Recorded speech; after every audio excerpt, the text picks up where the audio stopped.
कर लिया। हाँ जी। अब 501 क्या बोलता है, तो देखिए पहले क्या हुआ, 500 बना। 500 में क्या थे हमारे पास, ऑडिट एविडेंसेस थे। तो जब भी ऑडिट एविडेंसेस हमारे पास थे, तो ऑडिट एविडेंसेस के केस में हमारे पास बहुत सारे एरिया दे रखे थे जिनके थ्रू हम क्या कर सकते थे, टेक्निक दे रखी थी ऑडिट एविडेंस को कलेक्ट करने के लिए। जैसे इंक्वायरी हो गया, ऑब्जर्वेशन हो गया, इंस्पेक्शन हो गया, एक्सटर्नल कंफर्मेशन भी आ जाता है उसके अंदर, रिकम्प्यूटेशन हो गया, एनालिटिकल प्रोसीजर्स भी कहीं ना कहीं आ जाते हैं जिसके स्पेसिफिक स्टैंडर्ड बना हुआ है 520। तो बहुत सारे तरीके किसको करने के लिए, ऑडिट एविडेंस को कलेक्ट करने के लिए। अब जब नीड अराइज हुई, कैसे, जैसे कि लगा कि जब इन्वेंट्री पे गए, तो इन्वेंट्री पे करने के टाइम पे हमें लगा कि हम इंक्वायरी करेंगे। तो इंक्वायरी करने से क्या पता चल रहा है कि यार मतलब इन्वेंट्री सही है, कोई बोल रहा है, कोई बोला सही नहीं है। इन्वेंट्री के बारे में इंक्वायरी से मतलब कहीं से भी क्या नहीं मिल पा रहा था, प्रॉपर तरीके से ऑडिट एविडेंस नहीं मिल रहा होगा। इंस्पेक्शन करी होगी, इंस्पेक्शन क्या कर सकते हैं, रिकॉर्ड्स कर लिए, तो इंस्पेक्शन रिकॉर्ड से दिख रहा है कि हाँ भाई ठीक है, और इंस्पेक्शन रिकॉर्ड में तो नजर आ रहा है वो खड़े, लेकिन उसका कुछ, इसका ये मतलब नहीं है कि एक्चुअली में इन्वेंट्री है। बुक्स में होना, पेपर्स में होने का मतलब ये नहीं होता कि एक्चुअली में है भी है या नहीं है। तो वो भी मतलब उतने तरीके से क्या नहीं बना, कोलैबोरेटिव नहीं बना, सफिशिएंट नहीं बना। तो ऐसे करते जितने भी 500 के अंदर हमारे पास क्या थे, एविडेंसेस के ऑप्शंस थे, उसके थ्रू कुछ ऐसी आइटम्स हैं जिनको प्रॉपर तरीके से चेक नहीं किया जा सकता। ठीक है, जैसे कि जो इंपॉर्टेंट एरियाज होते हैं बिजनेस के, उनको चेक करने के लिए स्पेसिफिक होने चाहिए, मतलब प्रोसीजर होने चाहिए। तो वो स्पेसिफिक प्रोसीजर कहाँ से आएंगे, वो स्पेसिफिक प्रोसीजर्स के लिए क्या लगा कि एक नीड आई। देखो ध्यान रखना, जैसे 501 है, तो बहुत सोच समझ के इसको बीच में डाला गया होगा। 500 था, 510 था, ठीक है ना, 505 भी बीच में आया जब समझ आए कि यार ट्रेड्स को उनको चेक करने के लिए तो कुछ और चाहिए। मतलब ये कहानी एविडेंस से ही जुड़ी है, इसलिए एविडेंस के पास रहती है। ध्यान रखना, ठीक है, ये कहानी किससे जुड़ी है, ये कहानी एविडेंस से ही जुड़ी है, इसलिए एविडेंस के हमेशा पास रहती है। देखो यहाँ पे भी नाम भी कहाँ से स्टार्ट हो रहा है, ऑडिट एविडेंस से। अगर मैं इतना ही स्टैंडर्ड का नाम ले लूँ, क्या बन जाएगा, ये 500 बन जाएगा, है ना। तो ये जितना एविडेंस वाली जितनी भी कहानी है जो एविडेंस से जुड़ी है, वो एविडेंस के बहुत ज्यादा पास में दिखाई गई है, बाकी सारी कहानी थोड़ी सी दूर करते गए। तो जैसे कि ऑडिट एविडेंस को ही एक्सटेंडेड वर्जन में लेके जाना था, बिकॉज यही चाहिए, बस किसके लिए चाहिए, कुछ स्पेसिफिक आइटम्स के लिए चाहिए जिसके अंदर 500 इनफ नहीं है। ऐसा नहीं है 500 लगेगा नहीं, 500 जरूर लगेगा, लेकिन 500 क्या नहीं है अपने आप में सफिशिएंट, और क्या नहीं बना सकता उसको, अप्रोप्रिएट नहीं बना सकता, मतलब उतना रेलिवेंट और रिलायबल नहीं बना पा रहा है उसको। इस चक्कर के लिए हमें क्या चाहिए, एक स्पेसिफिक प्रोसीजर चाहिए जिसके थ्रू हमें क्या करना पड़ेगा, उसका क्या हमें ऑडिट प्रोसीजर लगाना पड़ेगा, जिसकी वजह से हम क्या कर पाएंगे, sufficient and appropriate audit evidence obtain कर पाएंगे। क्योंकि हमारा ऑब्जेक्टिव क्या होने वाला है, देखो ऑब्जेक्टिव में अगर मैं बात करूं, ऑब्जेक्टिव क्या कह रहा है, obtaining sufficient and appropriate audit evidence. तो हमें यही चाहिए। अब सफिशिएंट एप्रोप्रिएट ऑडिट एविडेंस जो हमें चाहिए था, वो मिल तो कहाँ से भी जाता था, बहुत सारे स्टैंडर्ड्स देते हैं हमें, बिल्कुल। तो अब हमारा उसने कहा कि बहुत सारे स्टैंडर्ड्स तो दे देंगे, लेकिन जो 500, अगर सारी आइटम्स पे दे देगा तो 500 यूज कर लो, किसी आइटम को 500 के थ्रू मिल जाएगा, इन कहीं जाने की जरूरत नहीं है। हमने बोला ठीक है। पर जब इन्वेंट्री की ऊपर पहुंचे तो नजर आया क्या, कि यार इन्वेंट्री की ना एग्जिस्टेंस और कंडीशंस को चेक करना भी उतना ही जरूरी है। देखो इन्वेंट्री की उसके अपना रिकॉर्ड्स को चेक करना होगा तो इंस्पेक्शन पे काम चल जाएगा। पर इन्वेंट्री की एग्जिस्टेंस को चेक करना होगा कि वो एग्जिस्ट करती है या नहीं करती, ये रिकॉर्ड्स नहीं बताएंगे। रिकॉर्ड्स तो सिर्फ बुक में बताएंगे, लेकिन वो एक्चुअल में एग्जिस्ट करती है या नहीं करती, ये नहीं बता पाएंगे। क्या नहीं बता पाएगा, कोई भी 500 का कोई भी आप देख लो लगा के टेक्निक नहीं बता पाएगी। ना ही उसकी कंडीशन के बारे में, कंडीशन कैसे पता लगेगी बताओ, इंस्पेक्शन से नहीं पता चल सकती, ऑब्जर्वेशन से नहीं पता चल सकती, इंक्वायरी से नहीं पता चल सकती। पूछ सकते हो बस कंडीशन सही है या नहीं सही है, वो कहते हैं सही है, बट इससे क्या हमारे को श्योरिटी होने वाली है या नहीं होने वाली है, एटलीस्ट हमें और भी कुछ चाहिए इसके अलावा। तो मतलब वो अपने आप में उतना क्या नहीं था, रेलेवेंट नहीं था हमारे पास कुछ भी ऐसा जो हम बोल सके कि हाँ यार 500 से काम चल जाएगा। तो जब 500 से काम ना चला, तो क्या हुआ, फिर हमने 501 इंट्रोड्यूस किया। तो 501 पिक्चर में आया। अब 501 ने क्या बोला कि भाई मैं स्पेसिफिक कंसिडरेशन दूंगा सिर्फ फॉर सिलेक्टेड आइटम्स। मैं सबके लिए नहीं बन रहा हूँ, मेरे को क्या करो, मेरे को स्पेसिफिक कंसिडरेशन के लिए डाल दो, जिसके अंदर आपने कुछ पर्टिकुलर अगर चेक करना है कि इन सिलेक्टेड आइटम से रिलेटेड, मतलब आपने कुछ स्पेसिफिक कंसिडरेशन देनी है किस पे, इन सिलेक्टेड आइटम्स के ऊपर, तब जाके मेरी यूज आएगा, तब जाके मैं बताऊंगा कि आपने कैसे करना है। अदरवाइज मैं कुछ नहीं बोलूंगा, मैं कहीं पे बीच में नहीं आऊंगा। आप जो नॉर्मल स्टैंडर्ड्स लगाते हो 500 का, उसे ही यूज करेंगे। हमने बोला ठीक है। तो हमें क्या चाहिए, अब हम आए कि क्या, obtaining sufficient appropriate audit evidence. ये क्या होगा, ऐसे 330 जो हमने लगाया होगा to assess risk of material misstatement, और 500 के अंदर जो हमने to design and perform the audit procedures. तो 330 के बीच में क्या था, 330 के टाइम में हम जब एफएपी लगाने गए, जब हमें सफिशिएंट एप्रोप्रिएट ऑडिट एविडेंस चाहिए था, तो हमने असेस करना था आरओएमएम क्यों, किसके थ्रू, हमें एफएपी लगाना था। अब एफएपी लगाने के टाइम पे हमारे को नीड आई क्या यार, क्या कोई स्टैंडर्ड बना है इसके लिए, जिसके लिए हम यहाँ पे उठा के इसका प्रोसीजर लेके आ सकते हैं। हम ढूंढने निकल गए, ढूंढते ढूंढते उन्हें पहले पता चला भाई लाना किस पे तुझे एफएपी, ये बता। मैंने बोला भाई 500 के अंदर मैंने क्या करना था, ऑडिट प्रोसीजर लगाने थे, जो मेरे को ऑडिट एविडेंस के लिए ऑप्शन होते हैं, मेरे पास टेक्निक होती है, वो लगानी थी मैंने। पर वो लगाने के टाइम पे ना मुझे कहीं से भी क्या नहीं मिल रहा, ये नहीं, इन सिलेक्टेड आइटम्स के लिए नहीं मिल रहा 500 के अंदर, कहाँ से, किन के लिए, इन्वेंटरी के लिए, लिटिगेशन एंड क्लेम्स के लिए और सेगमेंट रिपोर्टिंग के लिए। इन तीन एरियाज के लिए मुझे ना 500 के अंदर ज्यादा कुछ मिला नहीं है। और 330 मुझे क्या कह रहा है, एक रिस्क असेसमेंट प्रोसीजर ढूंढने को कह रहा है, सॉरी, फर्दर ऑडिट प्रोसीजर ढूंढने को कह रहा है, कहाँ से लेके आऊं। तो मैंने बताया भाई टेंशन मत ले, वो कहाँ से मिल जाएगा, 501 से मिल जाएगा। लेकिन ध्यान रखियो कि सबके लिए नहीं मिलेगा वो, सबके लिए नहीं मिलेगा, 3 आइटम्स के लिए मिलेगा, और 3 आइटम्स की भी पर्टिकुलर चीज पे मिलेगा, मतलब इन्वेंटरी की सिर्फ एग्जिस्टेंस और कंडीशन के लिए मिलेगा।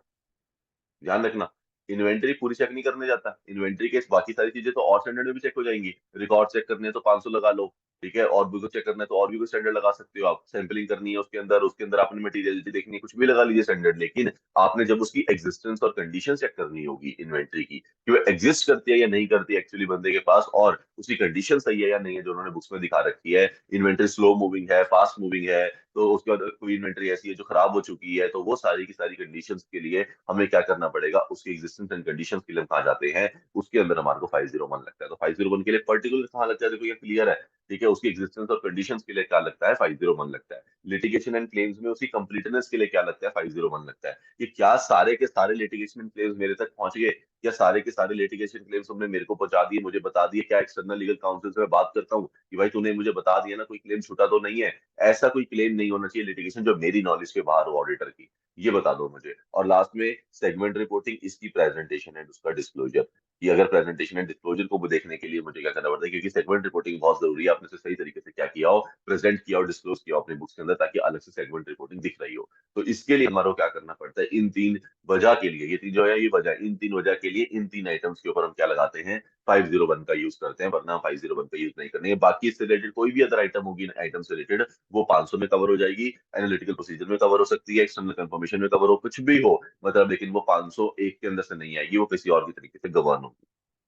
ठीक है, तो इसलिए प्लीज याद रखना कि ये सबसे इंपॉर्टेंट क्या है, समझना कि क्या, कि इन्वेंटरी के अंदर हम चेक कितना क्वेश्चन कर सकते हैं 501 के अंदर, 501 लगाने का काम, प्रोसीजर देने का काम उसका कहां तक जुड़ा होगा, सिर्फ एग्जिस्टेंस और कंडीशन के लिए प्रोसीजर देगा, बाकी वो कोई प्रोसीजर नहीं देने वाला आपको। ठीक है, चलिए आइए,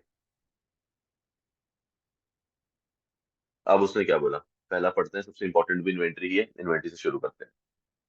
वो कह रहा है ऑडिटर्स प्रोसीजर्स क्या होगा फॉर इन्वेंटरी, मोस्ट इंपॉर्टेंट।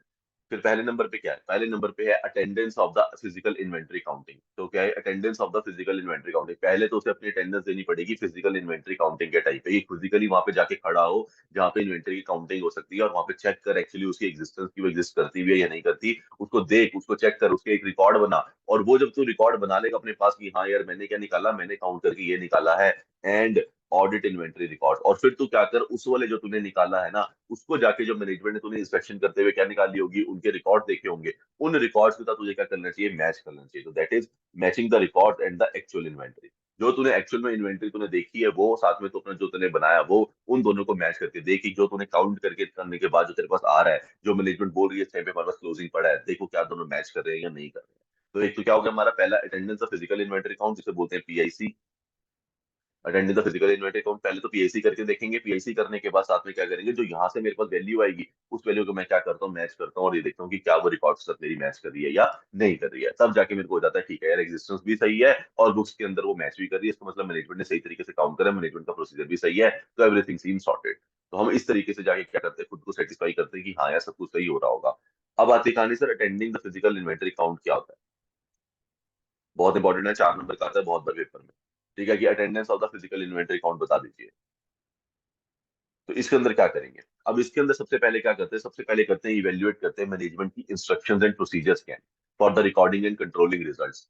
पहले नंबर पे क्या आता है, इवेल्युएट करना, मैनेजमेंट का इवेल्युएट करेंगे मैनेजमेंट की इंस्ट्रक्शंस, मैनेजमेंट इंस्ट्रक्शंस क्या देती है एंड प्रोसीजर्स कौन से फॉलो करती है for recording and controlling the result, की वो रिकॉर्ड कैसे करती है इन्वेंटरी को, कंट्रोल कैसे करती है इन्वेंटरी को, उनके रिजल्ट्स को, कि वो बाहर कितनी जानी है, रुकनी कितनी है, अंदर कितनी आनी है, रिकॉर्ड कितनी करनी है, सब कुछ। तो पहले नंबर पे इवेल्युएट करेंगे, सबसे पहले क्या होता होगा, मैनेजमेंट ने क्या बना रखी होगी, अपनी एक मैनुअल बना रखी होगी, यूजर मैनुअल बोलते हैं जिसको, यूजर मैनुअल।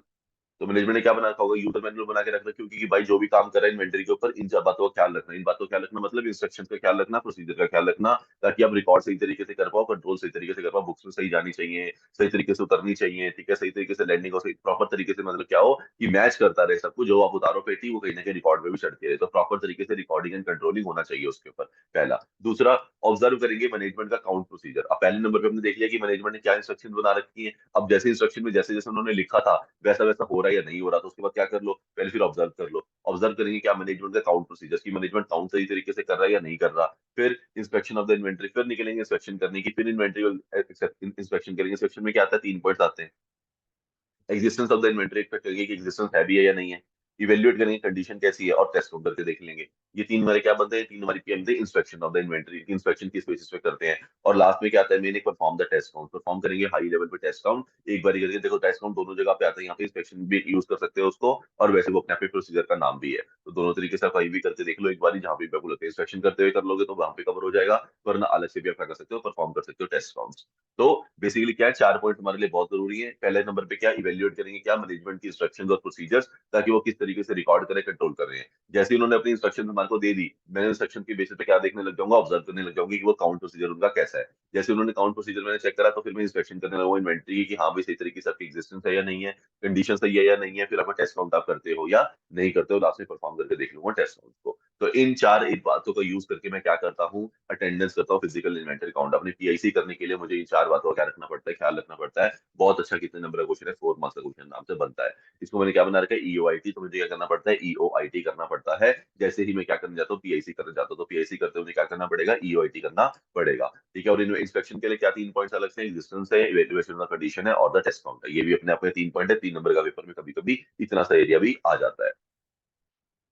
ठीक है जी, उसके बाद इधर वाली साइड क्या था, ऑडिट रिकॉर्ड्स को क्या करना, इन्वेंटरी के रिकॉर्ड्स को क्या करना होता है, हमने मैच करना होता है। जैसे ही हमने काउंट करने के बाद जो हमारे पास एक्चुअल काउंट आया, ठीक है, जो मैंने फिजिकल इन्वेंटरी काउंट से निकाला होगा, शीट बनाई होगी, उसको मैं मैच करके देख लूंगा रिकॉर्ड्स के साथ में, उससे मुझे क्या लग जाएगा, आइडिया लग जाएगा कि हाँ सही तरीके से है या नहीं है। तो ये वाला मेरा काम होता है, इतना मुझे चीजों का ख्याल रखना पड़ता है। इतना क्लियर है यस सर। सबको? हाँ जी भाई। ठीक है, चलो। तो मुझे क्या करना पड़ता है इसके लिए, कहीं ना कहीं अगर देखोगे तो 330 के जो ऊपर बात कर रहा था, मुझे 330 के अंदर कहीं ना कहीं क्या करना पड़ेगा, सफिशिएंट एप्रोप्रिएट एविडेंस लेने के लिए मुझे टीओसी और टीओडी का यूज करना पड़ेगा। जहाँ पे मुझे लगता है टेस्ट ऑफ कंट्रोल देखने, वहां मैं टेस्ट ऑफ कंट्रोल देखूंगा, और वे उसकी बेसिस पे जहाँ पे मुझे लगता है टेस्ट ऑफ डिटेल्स देखने की जरूरत है, वहां पे मैं टेस्ट ऑफ डिटेल्स देख के अपना प्रॉपर प्रोसीजर लगा लेता हूँ। प्रोसीजर लगाने का तरीका मैंने ऊपर बताई दिया है। और एक instruction and performance of the procedure for the RNC, तो कहीं ना कहीं इंस्ट्रक्शन एंड परफॉर्मेंस अपने ऊपर पड़ा था कि इंस्ट्रक्शन एंड प्रोसीजर्स होते हैं इसके लिए, for the recording and controlling के लिए जो हमारे प्रोसीजर बनाए होते हैं, उसमें क्या करना होता है, कंप्लायंस चेक करना होता है, compliance of the instruction and procedures to be observe. हमें कंप्लायंस चेक करना पड़ता है कि आप एक्चुअली सही तरीके से कंप्लाई कर रहे हो या नहीं कर रहे हो, क्या जो आपने ऊपर इंस्ट्रक्शंस बना रखी थी, प्रोसीजर बना रखा था, जो आपकी यूजर मैनुअल थी, जो आपकी लिखी हुई पॉलिसीज ड्रॉ कर रखी है, क्या आपने उसको सही तरीके से क्या कर रहे हो, कंप्लाई कर रहे हो या नहीं कर रहे हो, ये भी मुझे क्या करना पड़ता है, चेक करना पड़ता है। तो ये सारे एरियाज में क्या करता हूँ, अलग से चेक करता हूँ कि भाई ये ऐसा हो भी रहा है या नहीं हो रहा, तो मेरा ये वाला काम होता है चेक करने का। ठीक है, तो हमारे लिए बहुत इंपॉर्टेंट क्या है, फिजिकल इन्वेंटरी काउंट, चार ऑप्शंस, इंस्ट्रक्शंस और प्रोसीजर को चेक करना, फिर उसको ऑब्जर्व करना, इंस्पेक्ट करना, परफॉर्म करना टेस्ट काउंट को, और लास्ट में जो भी रिजल्ट आएगा उसके उसके अंदर जो हमारे पास एक्चुअल रिजल्ट आता है उसको मुझे क्या कर लेना, मैच कर लेना रिकॉर्ड से, इन्वेंटरी में जो रिकॉर्ड मेंटेन हमने कर रखे हैं। और इंपॉर्टेंट होता है क्या, कि कंप्लायंस चेक करना किसका, कि कंप्लायंस आप फॉलो कर रहे हो या नहीं कर रहे हो, ऑफ द अपना जो इंस्ट्रक्शन एंड प्रोसीजर थी आपकी टू बी ऑब्जर्व, मुझे ऑब्जर्व करना पड़ेगा आपने कंप्लायंस को सही तरीके से फॉलो करा या नहीं करा। चलिए,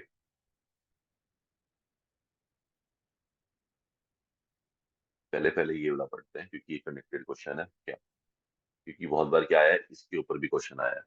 evaluate the management instructions and procedures, methods and exam, method या एग्जांपल दे दीजिए। वो कहता है जो तुम ये ऊपर कह रहे हो कि मैनेजमेंट की इंस्ट्रक्शंस या प्रोसीजर्स हैं, इसके अंदर क्या होता होगा, कौन से मेथड्स या कौन से एग्जांपल्स आते हैं जो इसको बेसिस पे हम इवेल्युएट कर सकते हैं मैनेजमेंट की इंस्ट्रक्शन एंड प्रोसीजर, कि वहां पे उनका कंप्लायंस हो रहा है या नहीं हो रहा। जो भी हम ऊपर पढ़ के आए हैं, जो वो एक्सटेंडेड क्वेश्चन यहाँ पे आता है, बहुत बार अलग से क्वेश्चन आया इसके ऊपर 4 नंबर का। ठीक है, फर्स्ट वाले पॉइंट के ऊपर मैनेजमेंट की इंस्ट्रक्शन एंड प्रोसीजर, आपको क्वेश्चन के अंदर दिखेगा वर्ड मैनेजमेंट की इंस्ट्रक्शन एंड प्रोसीजर्स, कहीं ना कहीं इन्वेंटरी से रिलेटेड आपको नजर आएगा, तो समझ जाओगे कि मैनेजमेंट की इंस्ट्रक्शन एंड प्रोसीजर का मतलब है उनका यूजर मैनुअल। तो वो कह रहा है कि उसके उनके कोई मुझे मैटर्स एग्जांपल दे दीजिए जिसके बेसिस पर क्या करते हैं, जो मैटर्स रेलेवेंट हो, मैटर्स रेलेवेंट इन इवेल्युएटिंग, कि जिसके थ्रू मैं इवेल्युएट कर पाऊं क्या मैनेजमेंट की इंस्ट्रक्शन एंड प्रोसीजर्स रिकॉर्डिंग और कंट्रोलिंग के ऊपर सही तरीके से है या नहीं है। तो वो कैसे, पहले नंबर पे application of the appropriate control activities, आपने क्या कर रखी होंगी, कंट्रोल एक्टिविटीज डिजाइन कर रखी होंगी। बिल्कुल हमने बात करी थी क्या, इंटरनल कंट्रोल्स की, आईएस बोलते हैं जिसको, इंटरनल कंट्रोल सिस्टम। उसके अंदर क्या आता था हमारे, इंटरनल कंट्रोल और कंट्रोलिंग एक्टिविटीज आती थी, 300 के अंदर पढ़ा था,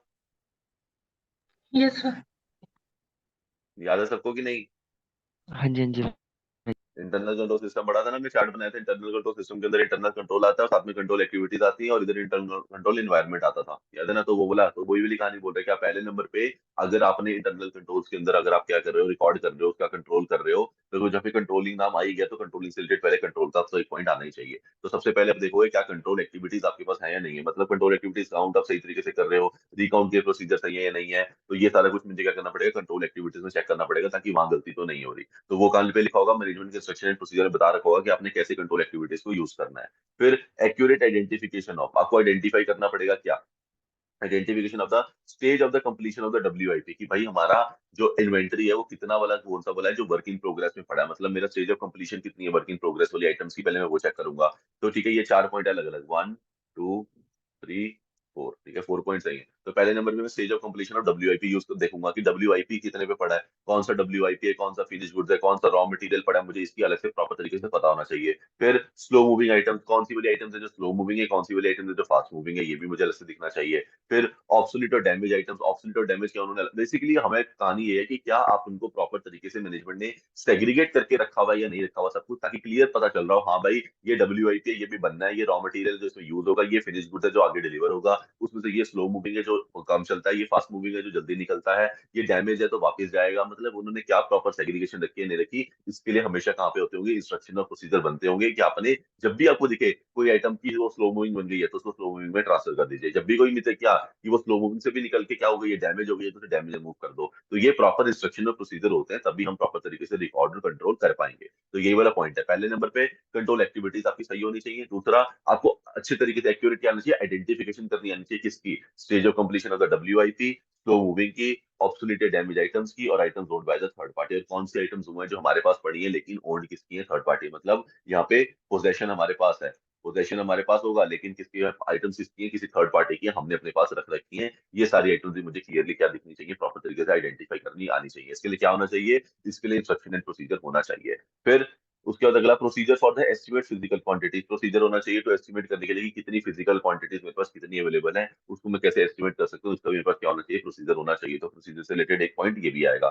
फिर लास्ट में control over the movement of the inventory before and after the cut off date, तो कहीं ना कहीं कट ऑफ डेट मेरे लिए बहुत इंपॉर्टेंट प्रिंसिपल होता है। तो कहीं ना कहीं कट ऑफ डेट क्या होती है, जिसमें बैलेंस शीट डेट से पहले और बाद में, तो मेरी 31 मार्च से पहले क्या थी सिचुएशन, और जैसी 31 मार्च तभी उसके बाद मेरी पोजीशन क्या होगी इन्वेंट्री की, मुझे कट ऑफ डेट से पहले, before and after cut off date क्या करना पड़ता है, एक बार मूवमेंट चेक करनी पड़ती है कि आपने कुछ गलत तरीके से मूव तो नहीं करा। यूजली आप देखोगे तो बैलेंस शीट डेट्स के आसपास ही क्या होती है, कहीं ना कहीं मैनेजमेंट थोड़ा बहुत घुमाती है बैलेंस शीट को, फिगर्स को, राइट, तो अपनी इन्वेंट्री को उधर डाल दिया, फिर वापस मंगा लिया। मान लो थर्ड पार्टी वाली थी, मैनेजमेंट ने क्या कर दी, वापस भेज दी एकदम से पहले 27 मार्च को, ताकि दिखे ना मेरी बुक्स में, और फिर एकदम से 4 अप्रैल को वापस मंगा ली ताकि मेरी बुक्स में वापस ऐड हो जाए इन्वेंट्री। तो ऐसा कुछ भी मैनेजमेंट कर रही है तो कट ऑफ डेट से पहले, कट ऑफ डेट के बाद, तो मुझे उसके ऊपर भी देखना है क्या कंट्रोल लगा रखे हैं, क्या कंट्रोल बेसिस पे डिसाइड होता है। अच्छे खासे कंट्रोल होने चाहिए इसको एग्जामिन करने के लिए कि एक्चुअली में बाहर जा रही है या बाहर भेजी जा रही है। तो मतलब दोनों चीजों का फर्क समझना कि एक्चुअली में बाहर जा रही है, हो सकता है सेल हुई हो 27 को, वो भी पॉसिबल है, लेकिन क्या 27 तारीख को सेल सिर्फ हुई नहीं है, दिखाई गई है because of the cut off date, ऐसा कुछ तो नहीं हो रहा। ये भी इसके ऊपर क्या होना चाहिए, अच्छे तरीके से कंट्रोल होने चाहिए। तो बहुत अच्छा 4 मार्क्स का क्वेश्चन बनता है ये, कि कौन सी मैनेजमेंट की इंस्ट्रक्शन एंड प्रोसीजर होते हैं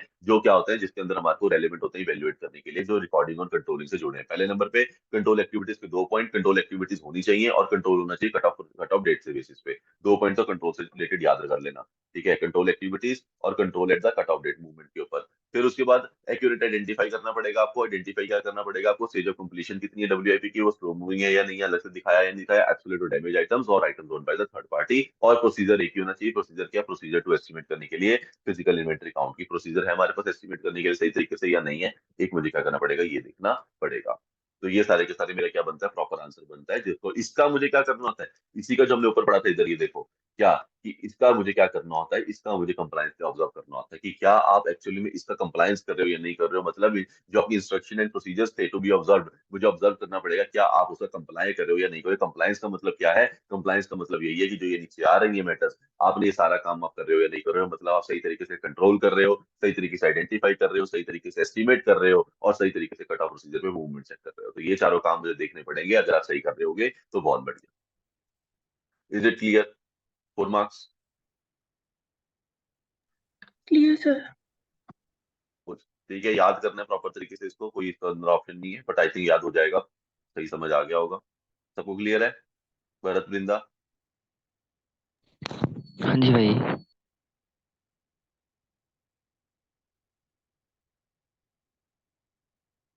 ठीक है, चलिए। अब उसके बाद एक और कह रहा है क्या, कि मेथड बता दो relevant in planning attendance and physical inventory count और in planning and designing the performing the audit procedures. तो वो कहीं ना कहीं हमेशा पेपर के अंदर यूजुअली क्वेश्चन वो क्या देखने को मिलते हैं, इस तरीके से देखने को मिलते हैं, मैटर्स और एग्जांपल्स बता दीजिए। मतलब वो कह रहा है मेरे को मैटर्स या एग्जांपल्स बता दो रेलेवेंट है जो प्लानिंग करने के लिए attendance and physical inventory count. अभी हमने अटेंडेंस ऊपर पढ़ा था, वो क्या था, वो तुम्हारा प्रोसीजर था, प्रोसीजर तो हमने पढ़ लिया। अगर कोई मैटर्स या एग्जांपल्स बता दीजिए रेलेवेंट हो इन planning and attending, planning attendance at the physical inventory count, या फिर planning and designing the performing the audit procedure. तो मैं प्लानिंग एंड डिजाइनिंग करते हुए ऑडिट प्रोसीजर करते हुए क्या कर सकता हूँ, कौन से मेथड्स या एग्जांपल्स हैं जो मेरे लिए रेलेवेंट होने वाले हैं। तो मतलब मैं क्या पे क्या बेसिस चेक करने वाला हूँ उसके अंदर, मुझे वो बता दो। तो मैं कहूंगा कि भाई देख, तेरा जो परफॉर्म डिजाइन या परफॉर्म करना है तूने ऑडिट प्रोसीजर पर डिपेंड करता है नेचर ऑफ इन्वेंट्री के ऊपर, कि इन्वेंट्री कैसी है। ऐसी है जो तू सामने देख सकता है, छू सकता है, या तो वो नहीं चाहिए। दूसरी है जो छू वगैरह नहीं सकता, वो भी हो सकती है। ठीक है, लिक्विड फॉर्म में भी हो सकती है, थिक फॉर्म में भी हो सकती है। तो नेचर ऑफ इन्वेंट्री के ऊपर डिपेंड करता है। फिर stage of completion of the WIP, common point है कि भाई कितना डब्ल्यूआईपी भी बड़ा बोल गया कि अभी तक सारा कुछ बन ही रहा है या बन चुका है, वो भी डिपेंड करता है। फिर आरओएमएम रिलेटेड इन्वेंटरी भाई रिस्क ऑफ मटेरियल में स्टेटमेंट पे डिपेंड करेगा। ज्यादा होगी तो डिजाइन एंड प्रोसीजर अच्छा बनाना पड़ेगा, कम होगी तो कम बनाना पड़ेगा, टीओसी टीओडी। फिर उसके बाद nature of the inventory IC related to the inventory की नेचर ऑफ इंटरनल कंट्रोल्स की भाई इंटरनल कंट्रोल्स कैसे हैं उसके ऊपर डिपेंड करता है। अच्छे इंटरनल कंट्रोल होंगे तो टीओडी तेरा कम हो जाएगा, वो मतलब अच्छे इंटरनल कंट्रोल्स नहीं होंगे तो तेरा टीओडी बढ़ जाएगा। फिर वेदर एडिक्वेट प्रोसीजर और इंस्ट्रक्शन सही है या नहीं है, पॉइंट नंबर 1 जो भी नीचे पढ़ के आए हैं भाई, सही तरीके से क्या तेरे पास प्रोसीजर इंस्ट्रक्शन बना रखी है तूने, यूजर मैनुअल। अगर अच्छा यूजर मैनुअल होगा तो ज्यादा तो डिजाइन एंड परफॉर्म करने पड़ेंगे अलग तरीके से। अगर यूजर मैनुअल अच्छा नहीं होगा, कंप्लायंस नहीं कर रहा होगा, तो अलग तरीके से करना पड़ेगा। फिर timing of the PA, timing क्या है भाई तेरी फिजिकल इन्वेंटरी काउंट की, तू ईयर एंड पे चेक करने जा रहा है, थ्रू आउट द बीच में जा रहा है, डिपेंड करता है कि तू कब जा रहा है फिजिकल इन्वेंटरी काउंट करने, उस पर बहुत कुछ डिपेंड करता है। क्योंकि अगर बीच में जा रहा होगा तो तेरे को शायद कुछ ना मिले, पर अगर तू लास्ट में जाएगा तो हो सकता है कुछ ना कुछ तेरे को दिख जाएगी, कट ऑफ प्रोसीजर वाला काम भी तू चेक कर पाएगा, वो आ गया। फिर whether entity maintains the perpetual inventory system, क्या entity perpetual inventory system maintain करती है, तो पढ़ेंगे पीआईएस क्या होता है। ठीक है, सॉफ्टवेयर के थ्रू रिकॉर्डिंग होती है, नीचे बता दूं भी आएगा। तो बस याद रखो क्या whether entity maintains the perpetual inventory system, क्या वो परपेचुअल इन्वेंटरी सिस्टम को मेंटेन करके चलती है एंटिटी या नहीं चलती। फिर location of the inventory including the materiality and the risk of material misstatement of location की भाई इन्वेंटरी की लोकेशन क्या है, लोकेशन बीच में है या नहीं है, लोकेशन ऐसी जगह पे तो नहीं है जहाँ पे रिस्क ऑफ मटीरियल में स्टेटमेंट आता हो, तो वो जाके क्या करना पड़ेगा, चेक करना पड़ेगा। तो ये सारे एरियाज मेरे पास होते हैं। अगर आप इन्वेंट्री कहीं और पड़ी आपकी, आपके पास नहीं पड़ी, तो उस केस में आप क्या कर सकते हो, ऐसे 600 का भी यूज कर सकते हो, फिर अदर लोकेशन के ऊपर पड़ी, आप अदर ऑडिटर को भी बोल सकते हो कि भाई तू आके कर देगा। और कभी कभी आपको लगता है कि यार इन्वेंट्री करने के लिए मुझे क्या एक्सपर्ट की जरूरत पड़ेगी, क्योंकि ये मेरे बस का नहीं है, इन्वेंट्री ऐसी है, तो मैं उसके लिए क्या बुला सकता हूँ, किसी एक्सपर्ट को बुला सकता हूँ। मतलब यहाँ पे बताया गया कि ऑप्शन आपके पास अवेलेबल है 600 के अंदर कराने के भी और 620 के अंदर कराने के भी। आपने फिजिकल इन्वेंट्री काउंट कराना है, जरूरी नहीं है आप करें, अगर आप कर सकते हैं आपकी लोकेशन पे तो कर दीजिए, किसी और लोकेशन में पड़ी है तो किसी और का हेल्प लेके भी आप क्या कर सकते हैं, फिजिकल इन्वेंट्री काउंट करवा सकते हैं। और एक्सपर्ट की जरूरत पड़े तो एक्सपर्ट को भी यूज कर सकते हैं ताकि रिजल्ट सही आए। तो दोनों के लिए हमारे को कोई रिस्ट्रिक्शन नहीं है हमें कि हमें ही करना है, लेकिन हाँ हमें करना जरूरी है, ये बताया हुआ है। तो ये सारे हमारे पास क्या है कि जिससे मेरा designing and performing audit procedure क्या हो सकता है, कहीं ना कहीं हिल सकता है। कौन से मेटेरियल एग्जांपल्स हैं, तो नेचर ऑफ द इन्वेंटरी पे डिपेंड करता है, आरओएम पे डिपेंड करता है, स्टेज पे डिपेंड करता है, इंटरनल कंट्रोल्स पे डिपेंड करता है, अपना प्रोसीजर इंस्ट्रक्शन पे डिपेंड करता है, टाइमिंग पे डिपेंड करता है। परपेचुअल इन्वेंटरी सिस्टम होगा तो अलग होगा, मैनुअल आप रिकॉर्ड करते होगे तो अलग होगा। उसके बाद मेरी लोकेशन पे भी डिपेंड करता है कि वहां पे कितना रिस्क है। ये सारे एरियाज मेरे लिए क्या है, मैटर्स और एग्जांपल्स हैं जिसकी वजह से मुझे डिजाइनिंग एंड परफॉर्मिंग करनी पड़ती है अपने ऑडिट प्रोसीजर्स की। ठीक है, फिर ऑडिट प्रोसीजर क्या है जो हमने ऊपर पढ़ा था, ईओआईटी, वो मेरा क्या है, ऑडिट प्रोसीजर है जो मुझे फिजिकल इन्वेंटरी काउंट के लिए लगाना पड़ता है। नहीं, जो सॉरी मैंने गलत बोला, जो ये ऑडिट प्रोसीजर है ऊपर, ये इन्वेंट्री के लिए, फिजिकल इन्वेंट्री काउंट के लिए नहीं है। फिजिकल इन्वेंट्री काउंट के लिए क्या है, नीचे ये यूआईटी है। जो प्रोसीजर फॉर इन्वेंट्री है वो क्या है, फिजिकल इन्वेंट्री काउंट करना और अकाउंटिंग रिकॉर्ड्स को ऑडिट करना। ये तो मेरा ऊपर का है, ठीक है। तो याद रखना, गलती मत कर देना। क्या बोल रहा हूँ मैं, सर जो मेरा यहाँ तक है ऑडिट प्रोसीजर, इसका आंसर ये है। ऑडिट प्रोसीजर के लिए कौन से ऑडिट प्रोसीजर यूज होते हैं, पहले नंबर पे ये अटेंडिंग फिजिकल इन्वेंटरी काउंट, दूसरे नंबर पे ऑडिट इन्वेंटरी रिकॉर्ड्स। अब आता है कि फिजिकल, ये वाला, ये है कि अटेंडेंस, फिजिकल इन्वेंटरी काउंट, इससे रिलेटेड 4 पॉइंट बता दो, वो हमने बता दिए, ठीक है। और साथ में क्या है, यहाँ से इसको मैच करने के लिए ये इसके साथ में ये यूज हो जाता है कि भाई इसको आप साथ में रिकॉर्ड करके देख लोगे। तो इस तरीके से, ठीक है। तो ये याद रखना कि इसके अंदर दो अपने अपने क्वेश्चन है, ये पूरा एक क्वेश्चन यहाँ बनता है, ये क्वेश्चन यहाँ बनता है, ठीक है। उसके बाद इंस्ट्रक्शन एंड ये वाला क्वेश्चन नीचे जाके बन जाता है कि आप उसका कंप्लायंस कर रहे हो या नहीं कर रहे हो। फिर चौथा क्वेश्चन हमारा यहाँ पे बन जाता है। तो ये इस तरीके से हमारा 4 क्वेश्चन कवर हो जाते हैं। क्लियर यहाँ तक? चलूं आगे? बेसिक समझ आ गया सारा? बता दो जल्दी से। Yes, sir. Yes, sir. ठीक है, चलिए। अब आती है सिचुएशंस। अब जो है इंपॉर्टेंट है वो है ये, क्या कि सर सिनेरियोज बनते हैं 3, वो देखने पड़ेंगे हमारे। आ जाओ करते हैं इसको जरूरी। सिनेरियो नंबर 1 क्या कह रहा है? तो सिनेरियो नंबर 1 में वो बोल रहा है physical inventory count conducted other than of the date of the financial statement. कि सर मैंने जो फिजिकल इन्वेंटरी काउंट किया ना ऑडिटर ने, वो फिजिकल इन्वेंटरी काउंट कंडक्ट हुआ other than at the date of the financial statement. जो मेरी फाइनेंशियल स्टेटमेंट की डेट थी, जिस दिन मुझे एक्चुअली में करना था फाइनेंशियल स्टेटमेंट की ईयर एंड के पास आके, मैं उस दिन नहीं कर पाया, मुझे किसी और दिन करना पड़ेगा। ड्यू टू सम रीजन मैं फिजिकल तब नहीं कर पाऊंगा, जो मेरी date of the financial statement होगी वो नहीं कर पाऊंगा, तब क्या करूँ? Auditor needs to perform the audit procedure stated in the point 1। तो देखो जो आपको पॉइंट 1 में हमने लिख रखा है प्रोसीजर, वो तो आपको करेगा ईआईक्यू बोलो या फिर ईओआईटी बोल लो, एक ही बात है यहाँ पे, ठीक है। तो हमने क्या करना पड़ेगा, हमारे को वो इंस्पेक्शन करना पड़ेगा, ऑब्जर्वेशन करनी पड़ेगी, वो करनी पड़ेगी, उसकी एग्जिस्टेंस चेक करनी पड़ेगी। मतलब हमारे को पूरा का पूरा फिजिकल इन्वेंटरी काउंट वाला जो प्रोसीजर है वो तो परफॉर्म करना ही पड़ेगा। Auditor needs to perform the audit procedure stated in the point 1, वो तो करना ही पड़ेगा। एंड एडिशनल आपको प्रोसीजर लगाना पड़ेगा because of the change in the date of the PIC at the year end. क्योंकि आपने वो डेट पे नहीं कर पाए जिस डेट पे आपने डिसाइड किया था, आपने डेट चेंज करी है, तो because of the change in date, तो उन दोनों डेट्स के बीच में जो डिफरेंस आया होगा, आपको क्या करना पड़ेगा, उसके ऊपर भी क्या करना पड़ेगा, एक एडिशनल प्रोसीजर लगा के चेक करना पड़ेगा कि उन दोनों डेट्स के बीच में कुछ बदला तो नहीं। जिस दिन आपने करनी थी आप नहीं कर पाए, और फिर आपने जो डेट चुनी करने के लिए उस टाइम पीरियड के बीच में कुछ चेंज तो नहीं हुआ, आपको क्या करना पड़ेगा, वो भी एक बार देखना पड़ेगा। तो फिर क्या कह रहा है, irrespective of whether management determines inventory by an annual PIC और maintains the perpetual inventory control, perpetual inventory system. तो डिपेंड नहीं करता, इररिस्पेक्टिव है कि मैनेजमेंट कैसे रिकॉर्ड करते, डिटरमाइन करती है इन्वेंटरी, चाहे वो एनुअल फिजिकल इन्वेंटरी काउंट करके रिकॉर्ड्स बनाती हो या तो वैसे भी बना सकती है, या फिर वो साथ साथ में क्या करती है, परपेचुअल इन्वेंटरी सिस्टम चलता है जो क्या कर लेता है, साथ साथ रिकॉर्ड कर लेता है इन्वेंटरी को। एक सिस्टम बना हुआ है उसका, अगर उसके थ्रू करती है, हमें इन्वेंटरी चेक करनी है, हम तो इन्वेंटरी चेक करेंगे। रिकॉर्डिंग कैसे होती है उसकी, रिकॉर्ड्स के अंदर उससे हमारा कोई ज्यादा लेना देना नहीं होता, वो रिस्पेक्टिव है, जैसे मर्जी रिकॉर्ड करो यार। आपकी जो इन्वेंटरी पड़ी है, मेरा काम है उसकी एग्जिस्टेंस को चेक करने का, वो मेरा काम होगा, मैं करूंगा ही करूंगा, चाहे आप कैसे भी रिकॉर्ड करते हो। तो फिर to obtain sufficient appropriate audit evidence whether the changes in the inventory between the count date and the financial statement date are properly recorded। हमें क्या करना पड़ेगा, मुझे obtain करनी है वो sufficient and appropriate audit evidence, जहाँ पे क्या हुआ होगा, चेंजेस हुए होंगे किसके अंदर, इन्वेंटरी के अंदर, बिटवीन द काउंट डेट, जिस दिन मैंने काउंट करी है डेट को, and the financial statement data properly recorded. और जहाँ पर फाइनेंशियल स्टेटमेंट की मेरी डेट थी, क्योंकि मेरी डेट क्या हो गई थी, चेंज हो गई थी, तो मैंने फाइनेंशियल स्टेटमेंट डेट पे तो नहीं करा, मैंने किसी और डेट के ऊपर किया होगा। तो मुझे क्या करना पड़ेगा, ऑब्टेन करने पड़ेंगे कि उसके बीच में क्या चेंजेस हुए हैं। मुझे उन चेंजेस के लिए क्या लगाना पड़ रहा है, कब एडिशनल प्रोसीजर लगाना पड़ रहा है, ठीक है। तो बुक के अंदर कितना लिखा था, बस इतना लिखा था कि आपको क्या करने पड़ेंगे, चेंजेस को देखना पड़ेगा, उसके लिए सभी एप्रोप्रिएट ऑडिट एविडेंस चाहिए। बट कैसे क्या करोगे ये तो बता दो। तो फिर सीएसएस ने बता दिया क्या, additional procedures to be use. आपको एडिशनल प्रोसीजर कौन से यूज करने पड़ सकते हैं,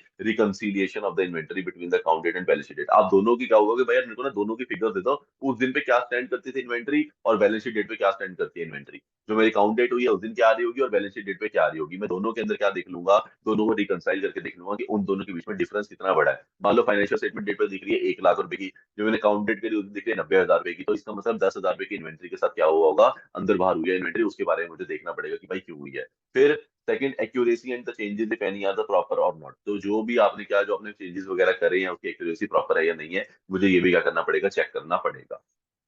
तो ये दो एरियाज में क्या करता हूँ, ये दो एरियाज में चेक करता हूँ। जब भी केस में क्या होता है, मेरी डेट चेंज हो जाती है, जिस दिन मैंने एक्चुअली में देखनी थी और बाई चांस मैं नहीं कर पाया किसी रीजन की वजह से, मान लो मैं फिजिकल इन्वेंटरी काउंट करने नहीं जा पाया, तो उस वजह से जब मैं गया, उन तीनों दिन, 4 दिन, 10 दिन, 15 दिन, जो भी टाइम होगा, उसके बीच में क्या भी चेंजेस आए हैं, मुझे उसको क्या करना पड़ेगा, मुझे रिकंसाइल करके देखना पड़ेगा। और देखना पड़ेगा क्योंकि मैं नहीं गया तो क्या एक्यूरेसी से और चेंजेस प्रॉपर तरीके से प्रॉपरली रिकॉर्ड हुए हैं या नहीं हुए हैं। फिर second, to obtain sufficient appropriate audit evidence and to conclude whether the PIC is corrected और नॉट, ऑडिटर एसएस 330 परफॉर्म करेगा substantive audit procedures at an interim date. तो क्या कह रहा है, पहले नंबर हमने क्या पढ़ा यहाँ पे, हम पहले ऊपर से चलते हैं, एक बार दोबारा से आते हैं। क्या ऑडिटर को क्या करना पड़ेगा, परफॉर्म करना पड़ेगा प्रोसीजर जो उसे पहले लगाना होता है फिजिकल इन्वेंटरी काउंट के लिए, तो उसे वही करना है सारा का सारा। ठीक है, मैनुअल देखेगा, ऑब्जर्व करेगा, फिर उसके बाद क्या करेगा, एग्जिस्टेंस चेक करेगा, फिर उसके बाद लास्ट में क्या करेगा, परफॉर्म करके देखेगा टेस्ट काउंट। वो सब तो उसे करना ही पड़ेगा, जिस भी दिन आगे करेगा उसे ये करना ही करना है। डेट चेंज हुई है नहीं हुई है उससे तो मैटर ही नहीं करता। फिर लेकिन अगर डेट चेंज हुई होगी तो एक्स्ट्रा क्या बढ़ रहा है यहाँ पे, एडिशनल प्रोसीजर लाने पड़ेंगे तुझको because of the dating change. ये तो कॉमन प्रोसीजर है, ये तो करना ही करना है, हर जगह पे होगा ये तो। लेकिन ये क्या करना पड़ेगा, ये न्यू है। ठीक है ना, अब समझ आ रही होगी ये क्या है, ये न्यू है। अब ये करने के लिए मैटर नहीं करता आप कैसे रिकॉर्ड कर रहे हो, बिल्कुल सही है, आप जैसे मर्जी रिकॉर्ड करो, मुझे तो फिजिकल इन्वेंटरी काउंट से मतलब है, वो तो मैं करूंगा ही करूंगा। अब वो करने के लिए कि भाई डेट बीच में जो चेंजेस हुए हैं नहीं हुए उसको चेक करूंगा, उसको चेक करने के लिए एडिशनल प्रोसीजर लगाने पड़ेंगे, वो भी बता दिए कि भाई एडिशनल प्रोसीजर के अंदर क्या कर लेना, रिकंसिलेशन करके देख लेना, और साथ में क्या करके देख लेना, एक्यूरेसी देख लेना, चेंजेस वगैरह सही तरीके से रिकॉर्ड हुए हैं, प्रॉपर है या नहीं है, ये देख लेना। ये तो हो गया। और टू ऑब्टेन, ये था फर्स्ट पॉइंट। ये देखो ये था फर्स्ट पॉइंट। फिर सेकंड पॉइंट क्या कह रहा है, सेकंड पॉइंट क्या बोल रहा है, एडिशनल प्रोसीजर तो कर लोगे, साथ में to obtain sufficient appropriate audit evidence, और टू कंक्लूड करने के लिए whether the PIC physical inventory count is correct और नॉट, की करेक्ट है या नहीं है। ऑडिटर क्या करेगा, 330 के अंदर परफॉर्म करके देख लेगा सब्सटेंसिव ऑडिट प्रोसीजर्स भी एट एन इंटरिम डेट। जो हमारी इंटरिम डेट होगी उसके बेसिस पे क्या क्या कर सकता हूँ, सब्सटेंसिव ऑडिट प्रोसीजर भी जाकर देख सकता हूँ, डिटेल चेकिंग करके भी देख सकता हूँ अगर मुझे लगता है, after verifying the effectiveness of the design, implementation and maintenance of the controls over the changes in the inventory। अगर मुझे लगता है जो मैंने ऊपर पढ़ा था क्या, कि मेरे कंट्रोल्स अच्छे हैं, कंट्रोल एनवायरनमेंट मेरा अच्छा है, इंटरनल कंट्रोल्स मेरे सही तरीके से डिजाइन हुए हैं, इंस्ट्रक्शन एंड मैनुअल मेरी सही तरीके से बनी हुई है, जिसकी बेसिस पे मेरे कंट्रोल एनवायरनमेंट चलते हैं। अगर मुझे दिखे क्या कहीं ना कहीं कंट्रोल्स अच्छे हैं, मैनेजमेंट ने उन्होंने सही तरीके से उसको डिजाइन इंप्लीमेंटेशन एंड मेंटेनेंस कर रखी है, तो मैं क्या कर सकता हूँ, मैं एक बार टीओसी लगा के देख लूंगा, सब्सटेंसिव ऑडिट प्रोसीजर भी लगा के देख लूंगा कि भाई सही तरीके से उनका इंटरनल कंट्रोल काम कर रहा है नहीं कर रहा। क्योंकि इंटरनल कंट्रोल यहाँ पे बहुत जरूरी है ना, क्योंकि आपने डेट चेंज कर ली। अब आपको बेसिकली क्या चेक करना है कि भाई अगर आपने जो बीच के डेट्स के अंदर इन्वेंटरी मूव करी है वो सही तरीके से कंट्रोल में रह के करी है या नहीं करी है, उसको सही तरीके से रिकॉर्ड करा या नहीं करा। तो मुझे कहीं ना कहीं क्या जरूरत है, मेरे को देखना पड़ेगा आपके इंटरनल कंट्रोल सही काम कर रहे थे ना, बस। अगर इंटरनल कंट्रोल सही काम कर रहे होंगे तो वो 10 दिन में भी सही काम कर रहे होंगे। तो इसलिए मुझे देखना पड़ता है कि क्या मुझे सब्सटेंसिव ऑडिट प्रोसीजर लगाने की जरूरत है या नहीं है। और वो कब मैं डिसाइड करता हूँ, जब मैं वेरीफाई करता हूँ effectiveness of the internal control. अगर मुझे लगे इंटरनल कंट्रोल अच्छे हैं तो थोड़े कम लगा लूंगा, अगर मुझे लगा इंटरनल कंट्रोल तो बहुत बुरे हैं तो फिर मुझे क्या करना पड़ेगा, टीओडी ज्यादा करनी ही पड़ेगी। तो मैं यहाँ पे किस पे खेलता हूँ, टीओसी पे खेलता हूँ। अगर टीओसी अच्छी है या नहीं है, टीओसी अच्छी निकली तो टीओडी कम कर दूंगा, अगर टीओसी उल्टा हुआ तो टीओडी कम निकली तो फिर मुझे टीओडी बढ़ानी पड़ जाएगी, क्योंकि मुझे डिटेल में चेकिंग करनी पड़ जाएगी। तो टेस्ट ऑफ कंट्रोल्स और टेस्ट ऑफ डिटेल्स का बहुत बड़ा रोल आता है इंटरनल कंट्रोल्स की टेस्टिंग के अंदर। इंटरनल कंट्रोल्स की टेस्टिंग में टेस्ट ऑफ कंट्रोल्स अच्छे होने चाहिए, बहुत जरूरी है, ताकि मेरा टेस्ट ऑफ डिटेल्स थोड़ा सा क्या हो जाए, कम हो जाए। ठीक है, तो मेरे पास क्या है, मेरे पास दो प्रोसीजर है किसको चेक करने के लिए, जब भी मुझे चेंज के बारे में चेक करना है कि वो चेंज जो मेरी कब हुआ, याद रखना चेंज काउंट डेट के बारे में और फाइनेंशियल स्टेटमेंट डेट के बारे में। जो मेरी काउंट डेट थी जिस दिन मैं काउंट करने लगा हूं, और जो मेरी फाइनेंशियल स्टेटमेंट डेट थी जिस दिन मुझे करना था, उन दोनों की वजह से मैं क्या हो गया, डिफरेंस आ गया, मैं सेम डे पे नहीं कर पाया। तो वो उसके बीच के जो चेंजेस आए हैं वो बहुत इंपॉर्टेंट है। उसके लिए जो चेंजेस आए हैं मुझे चेंजेस के ऊपर काम करना पड़ेगा। वो चेंजेस मुझे क्या बोल रहे हैं, उस चेंजेस के लिए मुझे बोला जा रहा है कि आप एडिशनल प्रोसीजर लगा लीजिए, रिकंसिलिएशन करके देख लीजिए, एक्यूरेसी चेक करके देख लीजिए, और सब्सटेंसिव ऑडिट प्रोसीजर भी लगा के देख लीजिए इंटरिम डेट के ऊपर। उस इंटरिम डेट को चूज करके, और उसके लिए क्या कर ले, उसके लिए वो क्या करना पड़ेगा, इफेक्टिवनेस चेक करनी पड़ेगी डिजाइनिंग इंप्लीमेंटेशन एंड मेंटेनेंस की कंट्रोल के ऊपर। फिर अकॉर्डिंगली आप क्या कर सकते हैं, अपने सब्सटेंसिव प्रोसीजर को डिजाइन कर सकते हैं। वो काम करने के बाद आपको क्या मिल जाएगा, आपको आपका आंसर मिल जाएगा कि उन 10 दिनों के बीच में जो 10,000 रुपए की इन्वेंट्री का हेर फेर हुआ वो सही तरीके से हुआ, एक्चुअली में सेल हुई है, या मैनेजमेंट ने क्या कर दिया कि मैनेजमेंट को ऑप्शन मिला कि ऑर्डर नहीं आ रहा तो हम थोड़ा बहुत हिला सकते हैं, तो मैनेजमेंट ने क्या इंटेंशनली उसको क्या तो नहीं करा, मैनेजमेंट ने इंटेंशनली उसके साथ कुछ ऐसा तो नहीं करा जो गलत किया, तो वो हमें देखना पड़ेगा, ये हमें निकालना पड़ता है। इन case of perpetual inventory system, जो हमारा परपेचुअल इन्वेंटरी सिस्टम होता है, पढ़ लो क्या होता है, ये लिखा हुआ पीआईएस। पीआईएस क्या होता है, method of accounting of the inventory that records the sale और purchase of inventory immediately through the use of the computerized point of sale system और सॉफ्टवेयर। तो कहीं ना कहीं हमारे पास क्या है, computerized point of sale of the system है, सॉफ्टवेयर होता है, जिसके थ्रू हम क्या करते हैं, method of the inventory that record, जो रिकॉर्ड करती है सेल और purchase of inventory immediately through the use of the computer. तो जैसे कंप्यूटर के थ्रू हम क्या करते हैं, डायरेक्टली हम कर लेते हैं, सेल रिकॉर्ड कर लेते हैं, उससे हमारे को क्या हो जाता है, वो हमारे लिए क्या है, फिजिकल परपेचुअल इन्वेंटरी सिस्टम है। जैसे अगर आप लोगों ने बहुत बड़े उसके अंदर भी देखा होगा, डी मार्ट्स वगैरह में, वहां पे भी जो मशीन होती है जो ट्रैक करती है उसको, जो हम कोड स्कैन करते हैं, वो सारी कैसी है, वो परपेचुअल इन्वेंटरी सिस्टम चलता है वहाँ पे, पीआईएस। ठीक है, तो ऐसे मतलब यूजेस में हमें मेनली बड़े सोर्स में पीआईएस ही यूज होता है। तो in case of the perpetual inventory system, to check whether the perpetual records are, आपको देखना पड़ेगा कि भाई क्योंकि ये सिस्टम में रिकॉर्ड हो रहे हैं, ये वो मैनुअल तो रिकॉर्ड हो नहीं रहे हैं, तो कंप्यूटराइज सेल सिस्टम है, तो इसके लिए हमें देखना पड़ेगा, उसकी भी रिकॉर्ड चेक करनी पड़ेगी कि आप प्रॉपर्ली अपने एडजस्ट कर दिया है, कि आप सही तरीके से परपेचुअल रिकॉर्ड को सही तरीके से एडजस्ट करते हो ना, एंड रिलायबल है या नहीं है, और reasons for the significant differences between the information obtained during the physical count and the PIR. तो कहीं ना कहीं अगर कोई सिग्निफिकेंट डिफरेंसेस आ रहे हैं इसके अंदर, जो इन्फॉर्मेशन ऑब्टेन्ड फिजिकल काउंट के टाइम में मैं क्या लेके आया था, एक एक्चुअल रिकॉर्ड बना के लेके आया था कि भाई इतनी इन्वेंट्री दिख रही है मुझे तुम्हारे सिस्टम के अंदर, और क्या वही इन्वेंट्री आपने अपने पास रिकॉर्ड करी है, आपको सिस्टम रिकॉर्ड करके दे रहा है या नहीं दे रहा, ये भी मुझे देखना पड़ेगा। अगर उसके अंदर डिफरेंसेस वगैरह तो नहीं आ रहे, अगर आ रहे हैं तो उसके क्या रीजन है, मतलब आपका सिस्टम रिकॉर्ड क्यों नहीं कर रहा है सेल, जबकि वहां पे तो मुझे दिख रहा है कि सेल हो चुकी है, तो मुझे बहुत सारे रीजन देखने पड़ेंगे कि क्या है। ऐसा भी हो सकता हो गया सर अभी सेल हमारी हुई नहीं है सिस्टम के हिसाब से, सिर्फ इन्वेंट्री हमारी जा चुकी है, ट्रांजिट में है, तो जब वो ट्रांजिट रिसीव कर लेगा तब मेरा सिस्टम उसे सेल बुक करता है, तो इसलिए डिफरेंस आ रहा है। तो आपके पास जस्टिफाइड रीजन होंगे तो चलेगा, बट मुझे जस्टिफाइड रीजन उस केस में क्या हुआ चाहिए होगा। ठीक है, तो मुझे परपेचुअल एडजस्ट होना चाहिए, रिलाई होना चाहिए, रीजन होना चाहिए डिफरेंसेस के लिए। ये 4 पॉइंट मेरे लिए बहुत जरूरी है। जब भी क्या आता था परपेचुअल इन्वेंटरी सिस्टम का, तो वो देखना पड़ेगा जो परपेचुअल रिकॉर्ड्स हैं आपके, वो अपने प्रॉपर तरीके से एडजस्ट एडजस्ट कब करोगे, मतलब सेल परचेज के बाद क्या एडजस्ट कर रहा है सिस्टम, कर रहा है सर, ठीक है, रिलायबल है, मतलब सिस्टम बढ़िया चल रहा है, सही तरीके से रिकॉर्ड कर रहा है सर, सही तरीके से रिकॉर्ड कर रहा है। अगर कोई डिफरेंसेस आ रहे हैं तो आपको उसके क्या रीजन है, अगर जस्टिफाइड रीजन होगा तो बहुत अच्छे, नहीं होगा तो फिर मुझे प्रॉब्लम है, फिर आपका कहीं ना कहीं सिस्टम क्या नहीं कर रहा, मैच नहीं कर रहा मेरे कहीं ना कहीं एग्जिस्टेंस के साथ जो मैं चेक कर पा रहा हूँ इन्वेंट्री की, तो फिर मुझे उसके रीजन ढूंढने पड़ते हैं, फिर मुझे उसके ऊपर क्या लगाना पड़ेगा, प्रोसीजर लगा के देखना पड़ेगा। तो ये वाली पूरी कहानी होती है, जो कब कौन सी वाली, जिसके अंदर मेरी डेट चेंज हो जाती है, जिस दिन मुझे क्या करना होता है, एक्चुअली में करना था फाइनेंशियल स्टेटमेंट डेट के ऊपर, पर मैं उस दिन नहीं कर पाया, मैं किसी और दिन गया करने के लिए, तो मुझे एडिशनल प्रोसीजर लगाने पड़ेंगे। मतलब बेसिकली जो मैंने डेट चेंज करी है उस चेंज को मुझे क्या करना पड़ेगा, दोबारा से चेक करना पड़ेगा प्रोसीजर लगा के, और उसके लिए मुझे देखना पड़ेगा क्या मुझे सब्सटेंसेस लाने की जरूरत है या नहीं है, ये मैं बीच में डिसाइड कर लूंगा, depend upon situation to situation. अगर लगता है टेस्ट ऑफ कंट्रोल वीक है तो जाना पड़ेगा, वरना नहीं जाना पड़ेगा। और परपेचुअल इन्वेंट्री के केस में मुझे देखना पड़ेगा कि आप सही तरीके से एडजस्ट कर रहे हो, वो रिलायबल है या नहीं है, और अगर कोई डिफरेंसेस आ रहे हैं तो उसके रीजन क्या है। ये सारी कहानी मुझे क्या करनी पड़ती है, चेक करनी पड़ती है। बता दो पहला पॉइंट, पहला सिनेरियो कवर है या नहीं है। इंपॉर्टेंट सिनेरियो था वो, चेंज के ऊपर क्वेश्चन आ जाता है पेपर के अंदर बहुत बार। Are we clear with that or not? Yes sir. सबका हो गया? जी भाई। वृंदा समझ आ रहा है? स्टैंडर्ड में ज्यादा मुश्किल नहीं है, पर स्टैंडर्ड मतलब कि इंपॉर्टेंट है।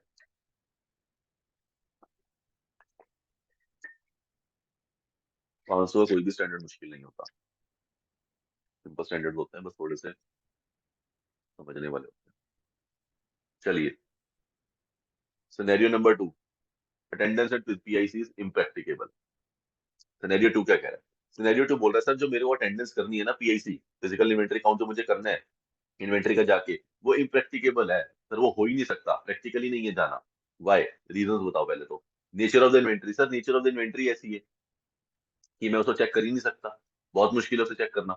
अब मेरे को कुछ आपने ऐसा चेक करने को दे दिया, माइंस चेक करने को दे दी, मुझे माइंस के अंदर जाके उसे चेक करना पड़ेगा, तो ये तो बहुत ही मुश्किल है। नेचर ऑफ द इन्वेंट्री ऐसी है सर, इसको चेक करना बहुत बहुत मुश्किल है। उसके लिए location of the inventory, sir वो जो माइंस है वो पता है कहाँ पे है, कहाँ पे है सर? पोखरान में है सर, रोज बम फटता है सर वहाँ पे, पोखरान में है सर, कहीं ना कहीं रोज बम फटता है माइंस के ऊपर, कभी कोई माइन बंद हो जाती है, कभी कोई माइन गिर जाती है सर, मेरे को तो बहुत डर लग रहा है, मैं तो नहीं जाने वाला। Threats to the safety of the auditor, sir मेरी मेरी सेफ्टी के ऊपर बात आ सकती है, वहाँ पे प्रॉब्लम है, और जनरल इनकन्वीनियंस है।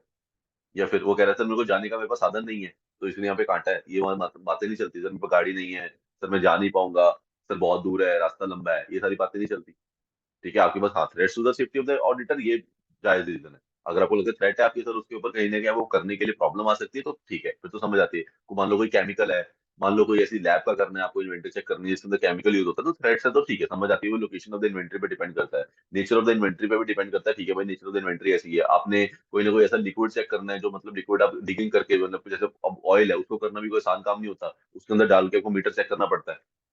मुझे याद है मैं एक बद्दी का ऑडिट करने गया था, कौन सा था, किसी किसी चीज का लिक्विड था वो, और उस लिक्विड को चेक करने के लिए उनके पास इतने बड़े बड़े सिलेंडर्स होते थे जो धरती के अंदर होते थे, तो हमें उसे चेक करने के लिए कैसे, हमें को दिक्कत होता नहीं उसके नीचे, तो हमें क्या करना पड़ता था, वो एक बहुत बड़ी पतली सी वो आती है,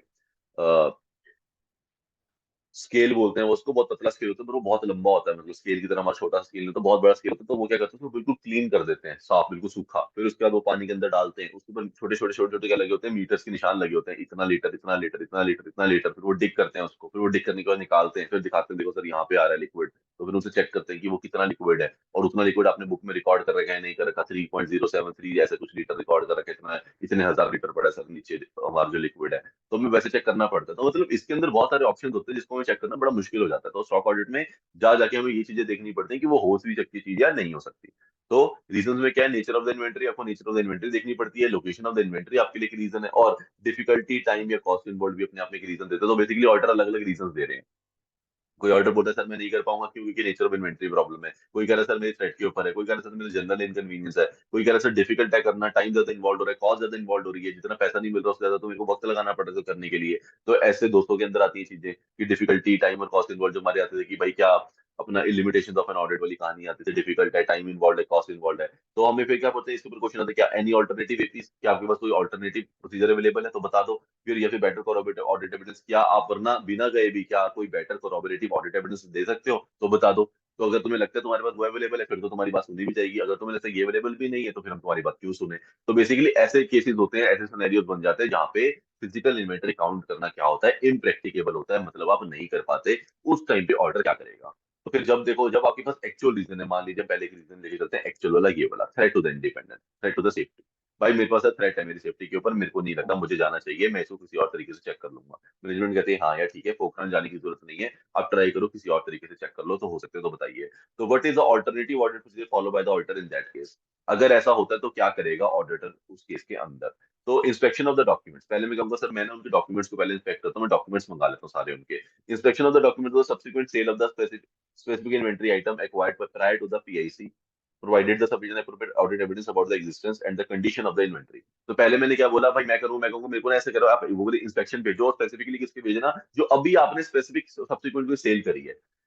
पहले मुझे क्या भेजो, इंस्पेक्शन भेजो, सारे के सारे डॉक्यूमेंट पहले तो मुझे भेज दो इन्वेंटरी के जो भी आपके पास है। उसके बाद मुझे ना आपके चाहिए सब्सिक्वेंट सेल जो भी आपकी हुई होगी उसके डॉक्यूमेंट चाहिए होंगे of the specific inventory item acquired prior to the PIC. जैसे ही आपने जो भी था फिजिकल इन्वेंटरी काउंट से पहले जब होने वाली थी, क्योंकि मैं तो आ नहीं सकता, तो उससे पहले जो लेटेस्ट आपने जो भी क्या करे एक्वायर करी कोई भी इन्वेंटरी या कोई सेल वगैरह करी है, मुझे उसके बारे में क्या चाहिए, आपकी प्रॉपर डॉक्यूमेंटेशन चाहिए, provide sufficient appropriate audit evidence about the is existence and the condition of the inventory, ताकि मैं उसको प्रॉपर तरीके से चेक कर पाऊं कि आप सेल किस तरीके से कर रहे हो, आपने रिकॉर्ड किस तरीके से करी थी। मतलब मैं बिल्कुल लेटेस्ट वाली सेल का क्या करना चाहूंगा, एग्जामिन करना चाहूंगा कि आपने सही तरीके से इन्वेंटरी को एक्वायर किया या नहीं किया। तो भी आपने जो परचेज करी होगी इन्वेंटरी वो भी दिखा दो, उसके अलावा कोई सेल करी है तो वो भी बता दो, मुझे फिर पहले वाला क्या दे दो, लेटेस्ट सेल का रिकॉर्ड दे दो।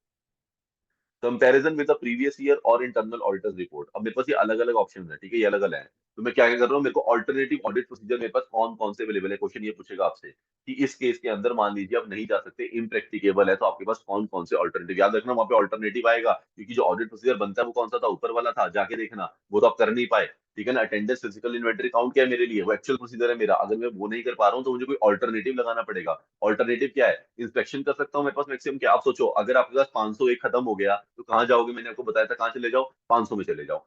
बताया था ना अभी पहले कि अगर 501 तो पर्टिकुलर बना है, 501 कहीं नहीं लग पा रहा तो कहाँ जाते हो, 500 के अंदर जाते हो, 500 के अंदर चले जाओ, 500 के अंदर क्या आएगा उठ के, वही वाली कहानी, इंक्वायरी कर सकते हो, इंस्पेक्शन कर सकते हो, आप इंस्पेक्शन कर लो, आपके पास डॉक्यूमेंट्स है बिल्कुल है, तो आप रिकॉर्ड से क्या कर लोगे, पहले नंबर पे इंस्पेक्शन कर लोगे सही तरीके से, क्या की प्रॉपर तरीके से की प्रोवाइड करोगे, सफिशिएंट एप्रोप्रिएट ऑडिट एविडेंस मिल रहा है about the existence and condition of the inventory, क्या आपके डॉक्यूमेंट्स के अंदर आपको एग्जिस्टेंस एंड कंडीशन नजर आ रही है, वो कहेगा हाँ सर डॉक्यूमेंट के अंदर दिख रहा है एग्जिस्टेंस तो है, और कहीं ना कहीं इन्होंने अलग अलग क्या बना रखा है, स्लो मूविंग डैमेज इन्वेंटरी का अलग अलग सेक्शन भी बना रखा है, तो कंडीशन भी रिकॉर्ड में नजर आ रही है, मतलब रिकॉर्ड में तो बोल सकते हैं कि हैगी, एग्जिस्ट करती है, ठीक है।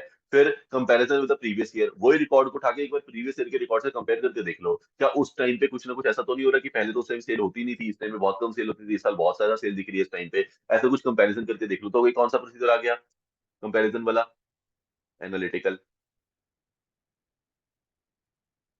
पूरे 500 लगेगा, 500 520 सारा खान ये लग जाती है। और इंटरनल ऑडिटर्स रिपोर्ट, आपको इंटरनल ऑडिटर की रिपोर्ट देख लो, क्या पता इंटरनल ऑडिटर ने वहां जाके क्या करा हो, इंटरनल ऑडिट किया हो, क्योंकि वो वहीं का हो सकता है, मैनेजमेंट का बंदा हो सकता है, तो इंटरनल ऑडिटर की रिपोर्ट भी चेक कर लो, उसके थ्रू भी हमें क्या पता चल जाएगा कितने अच्छा कंट्रोल इन्वायरमेंट है हमारे इन्वेंटरी के ऊपर, और कितने सही तरीके से हमारे क्या करते हैं कंट्रोल वहां पे रन होते हैं।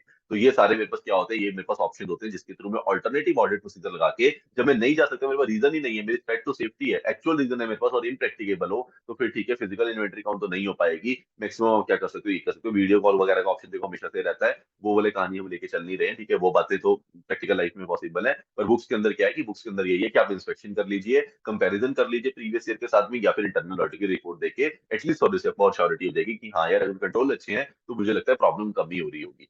But but but if the no alternative APs can be performed, अगर कोई ऑल्टरनेटिव प्रोसीजर परफॉर्म हो ही नहीं सकता सर, वो कह रहे हैं सर हम आपको कोई इन्फेक्टिव, अब हमारे को स्पेसिफिक इंक्वायरी का रिकॉर्ड तो भेज नहीं पाएंगे, डॉक्यूमेंट तो नहीं भेज पाएंगे, डॉक्यूमेंट भेजना तुम्हारे लिए पॉसिबल नहीं है, सब कुछ हमारा पीआईएस में होता है, फिजिकल इन्वेंटरी अकाउंट में आपको सिस्टम पे आना पड़ेगा और सिस्टम हमारा यहीं पे है।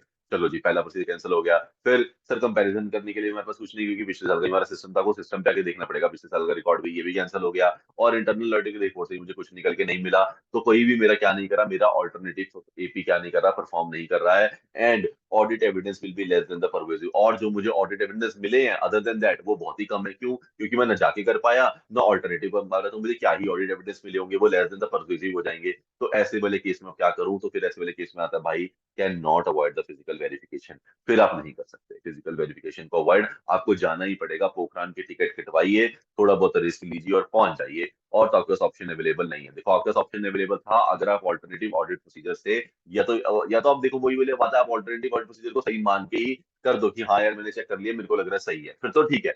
लेकिन अगर आप एक्चुअली में, अगर आपको वो वहां से कुछ नहीं मिला है, तो फिर ऑप्शन बोलता है, बुक आपको क्या स्टैंडर्ड आपको बोलता है कि भाई आपको क्या करना पड़ेगा, can not avoid physical verification, but फिर दो बट आ गए। पहले क्या आया था? एक बट। अब क्या है? दो बट वेट, ऑल्टर तेरे लिए सोचेंगे, टेंशन ना ले। When it is actually impracticable, अगर एक्चुअली इम्प्रैक्टिकेबल है, that is nature of the inventory ऐसी है, threat to the auditor safety है, and alternative procedure does not give sufficient appropriate ऑल्टर evidence regarding existence and condition of inventory, in such case SA 705 का सहारा लेके to modify भी कर सकते हो opinion in the auditor report as a result of the scope of the limitation disclaimer of opinion.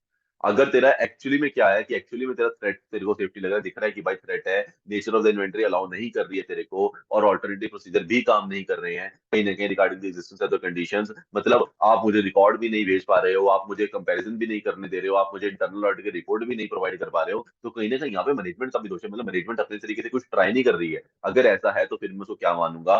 फिर मैं उसको मानता हूँ स्कोप ऑफ लिमिटेशन, और 705 के अंदर अपनी रिपोर्ट पे कर देता हूँ, मॉडिफाई कर देता हूँ कि भाई मैं डिस्क्लेमर ऑफ ओपिनियन दे दूंगा कि मैंने ट्राई किया, मेरे पास जाना मेरा पॉसिबल नहीं था, उसके अलावा मैं सब करने को रेडी था, जहां पे मुझे मैनेजमेंट ने सपोर्ट नहीं किया, तो मैं क्या दे रहा हूँ, मेरे हाथ खड़े हैं, मैं I am unable to obtain sufficient appropriate audit evidence, और मैं क्या कर रहा हूँ, डिस्क्लेमर ऑफ ओपिनियन दे रहा हूँ कि भाई मैं तो नहीं कर पाया, क्योंकि मेरे पास कुछ भी तरीका नहीं था, ना मेरे को इंस्पेक्शन करने का मौका दिया, ना ही मुझे किसी तरीके से सफिशिएंट एप्रोप्रिएट ऑडिट एविडेंस मिले, किसके? एग्जिस्टेंस और कंडीशन से रिलेटेड कंपैरिजन करने नहीं दिया, और इंटरनल ऑडिट की रिपोर्ट भी अवेलेबल नहीं थी। इन सारे केसेस के अंदर मुझे क्या करना पड़ेगा? अब मैं बोल पाऊंगा क्या कि मैं डिस्क्लेमर ऑफ ओपिनियन दे रहा हूँ, मेरे को स्कोप ऑफ लिमिटेशन लगाई गई है, इस चक्कर में मैं तो ना जाऊंगा, और मैं क्या कर दूं, यही से अपना रिपोर्ट देके अपना काम खत्म कर लूंगा।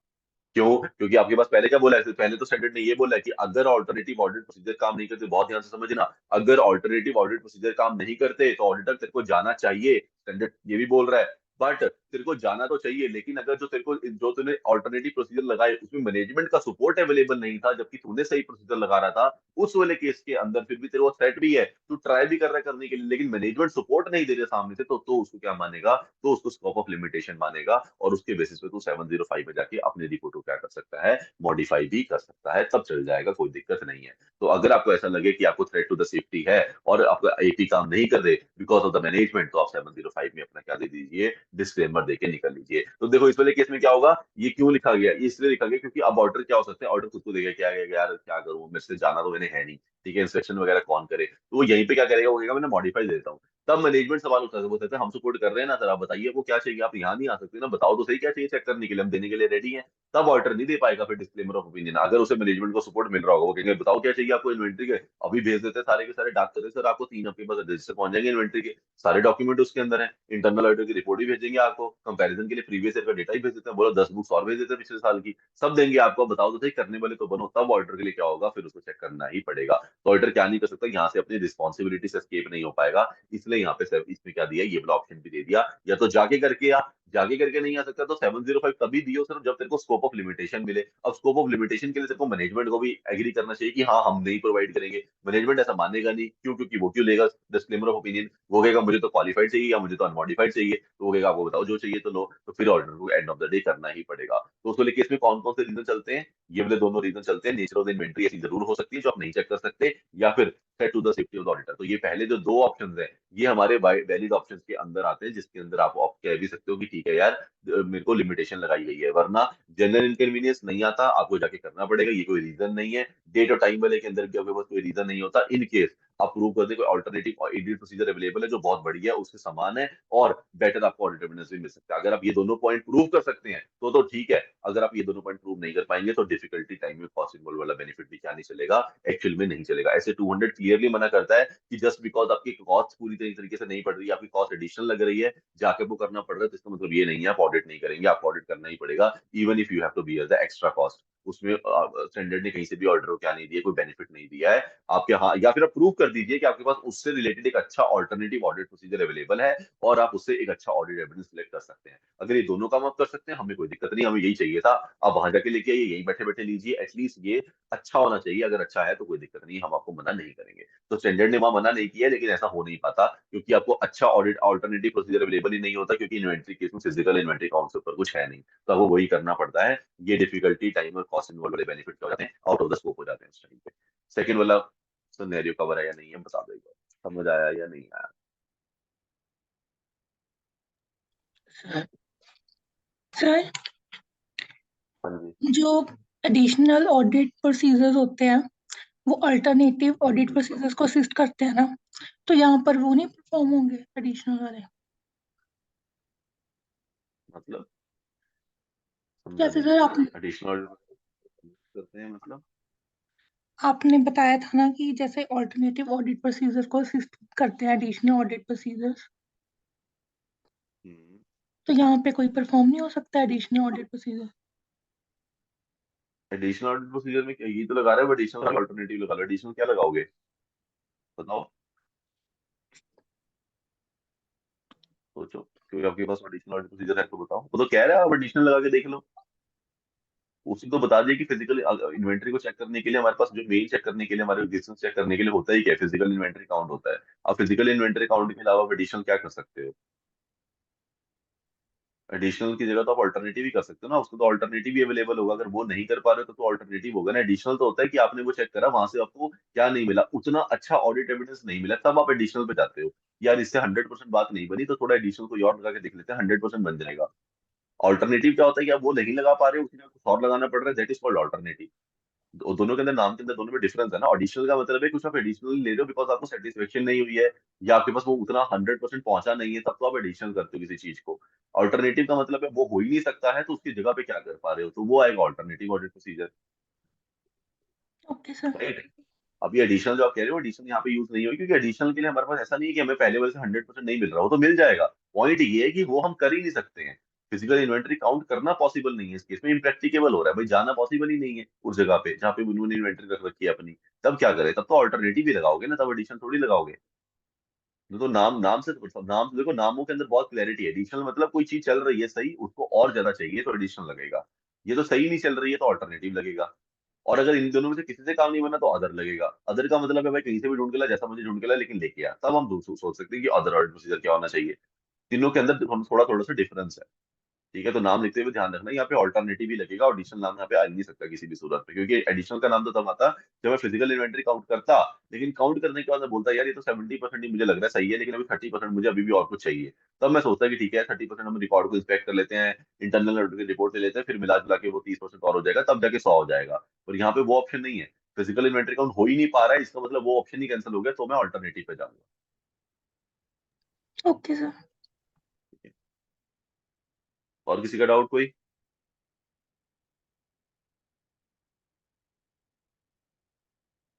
बता दो जल्दी से।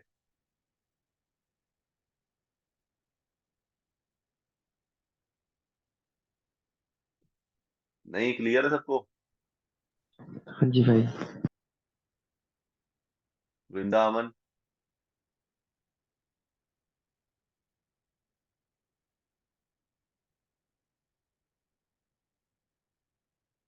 अमन गायब, कोई रिप्लाई नहीं आया सुबह है भी है या नहीं?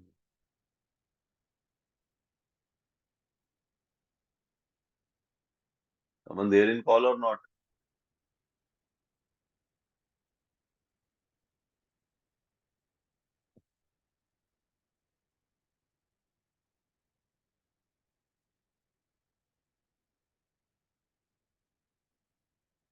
पता नहीं, नो रिप्लाई। ऐसे क्लास देखने का कोई फायदा नहीं है अमन, अगर क्लास नहीं देख रहे उसे कॉल करके छोड़ सकती है तो।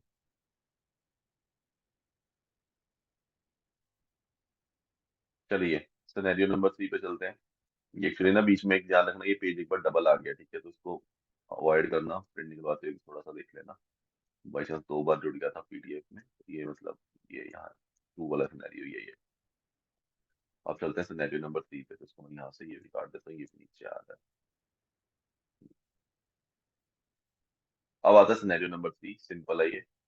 तो फिर सिनेरियो नंबर 1 हमने कौन सा पढ़ा, पहला वाला सिनेरियो सर हमारा ये वाला था क्या कि पहले नंबर पे हम क्या नहीं कर पा रहे थे, फिजिकल इन्वेंटरी काउंट में डेट चेंज हो गई थी। हमने जिस दिन पे एफएसडी करना था, फाइनेंशियल स्टेटमेंट डेट पे जब करना था, तब नहीं कर पाए, किसी और डेट पे हमने काउंट किया। अब हमें अगर किसी और डेट पे काउंट किया है तो उन दोनों के बीच के अंदर हमें क्या आया, कुछ चेंज आया होगा, तो उस टाइम में मैं क्या कर सकता हूँ, मुझे कुछ एडिशनल देखो वहां पे आया होगा, क्या कहानी है देखो, क्लियरली समझने के लिए दोनों चीजें बहुत क्लियर है। यहाँ पे क्या लगा था, यहाँ पे एडिशनल प्रोसीजर लगा था। क्यों एडिशनल लगा था, क्योंकि मुझे कोई चीज मेरी ऑलरेडी मैं कर पाया था, लेकिन मैं उस दिन पे नहीं कर पाया, तो उन डेट ऑफ पीरियड को चेंज करने के टाइम पे मुझे कुछ एडिशनल चाहिए था, बिकॉज वो चेंज सही तरीके से हुआ या नहीं हुआ, मुझे उसके लिए क्या करना पड़ेगा, उसके लिए मुझे एडिशनल ऑडिट प्रोसीजर लगाना पड़ेगा। ठीक है ना, एडिशनल जरूरत है। पहले मैंने फिजिकल इन्वेंटरी काउंट हुई है, मैं कर रहा हूँ, पीआईसी में यहाँ पे भी कर रहा हूँ, बस मेरी डेट चेंज हो गई, तो वो जो डेट पीरियड चेंज हुई है मेरी, यहाँ करना था यहाँ कर पाया, तो इन डेट के बीच में क्या बदला है, इसके लिए मैं क्या करूंगा, एडिशनल लगाऊंगा।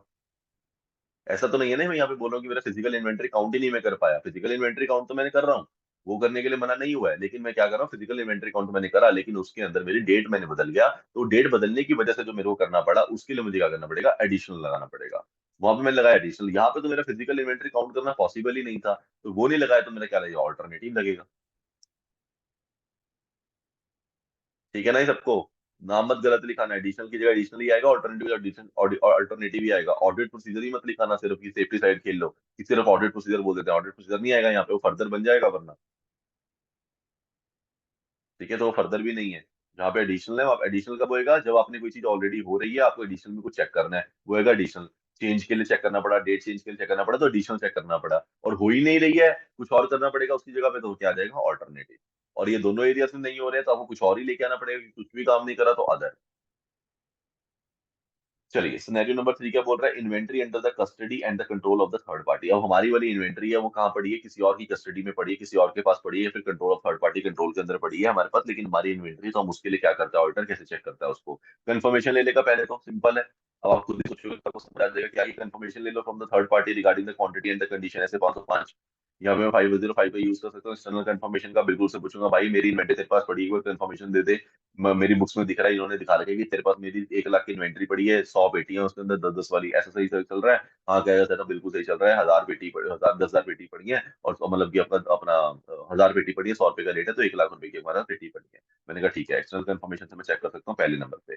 फिर अदर ऑडिट प्रोसीजर्स, क्योंकि अब मेरे पास क्या है, मैं फिजिकल इन्वेंटरी काउंट कर सकता हूँ, यहाँ पे नहीं कर सकता, मेरे पास ऑप्शन है, बिल्कुल मैं जाके कर सकता हूँ, ये तो मैं करना चाहूँ तो बढ़िया है कि भाई मैं तेरे पास आ रहा हूँ भाई, थर्ड पार्टी मैं वहां पे आके देखा करूंगा, तो करवा लो। अगर आप वो नहीं कर सकते, लेकिन फिर उस वाले केस में क्या करोगे, फिर आप अदर ऑडिट प्रोसीजर का यूज कर सकते हो, क्योंकि आप क्या नहीं कर पाओगे, अगर एडिशनल और अल्टरनेटिव क्या होगा, अल्टरनेटिव आपके पास है, पहले तो कंफर्मेशन करके देख लो, मान लो कंफर्मेशन से कोई रिजल्ट आपको नहीं मिला, आपने लगाने की ट्राई करी, तो आप ये नहीं कर पाओगे, फिर क्या करोगे, आप अदर ऑडिट प्रोसीजर के ऊपर जाओगे। और other than, in case where the information is obtained that there is doubt about the integrity and the objectivity of the third party, consider OAP in addition to the confirmation from TP।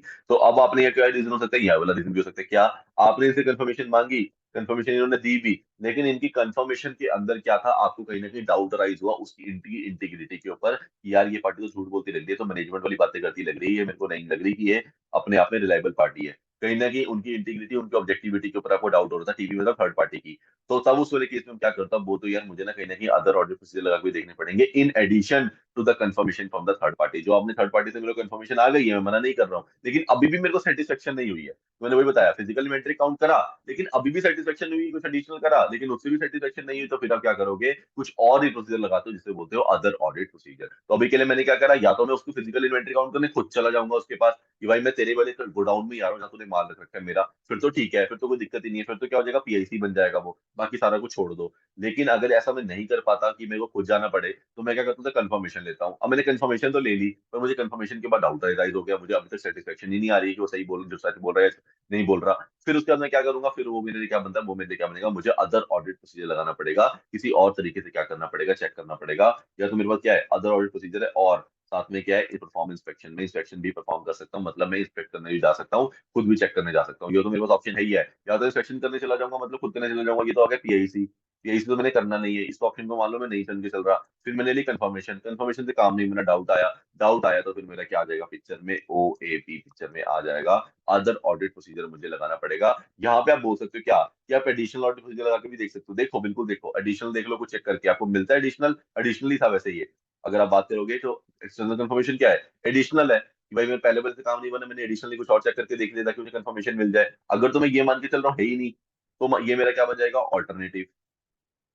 समझना, अगर मैंने क्या मान के चला, मैंने कहा यार मेरे पास ना इंस्पेक्शन का ऑप्शन ही नहीं है, मैं जा ही नहीं सकता उस बंदे की जगह पे, अगर फिर तो ये ऑप्शन नहीं था तो ये ऑल्टरनेटिव प्रोसीजर है। अगर इससे आपको सेटिस्फेक्शन नहीं मिली तो फिर अदर ऑडिट प्रोसीजर में आना पड़ेगा।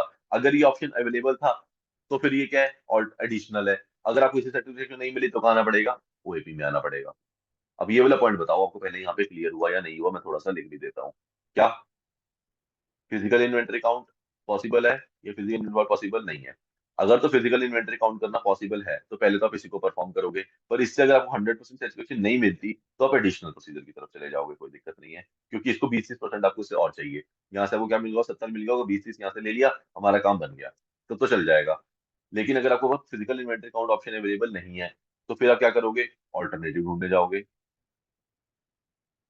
ऑल्टरनेटिव एपी करने जाओगे, ये मिल गया तो यहाँ से काम चल जाएगा। अब बात आती है, ये भी नहीं मिला और ये भी नहीं मिला, एडिशनल प्रोसीजर से काम नहीं चला, फिजिकल इन्वेंटरी काउंट पॉसिबल था लेकिन ये नहीं पड़ा, तो फिर आप इस वाले केस में भी क्या यूज कर सकते हो, OAP। इस वाले केस में भी क्या यूज कर सकते हो, OAP।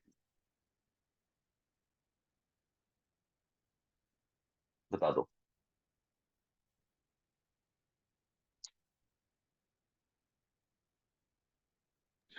सर अगर इंस्पेक्शन अवेलेबल होती हम्म। तो ये कंफर्मेशन एडिशनल होता है, ये बोल रहे हो आप?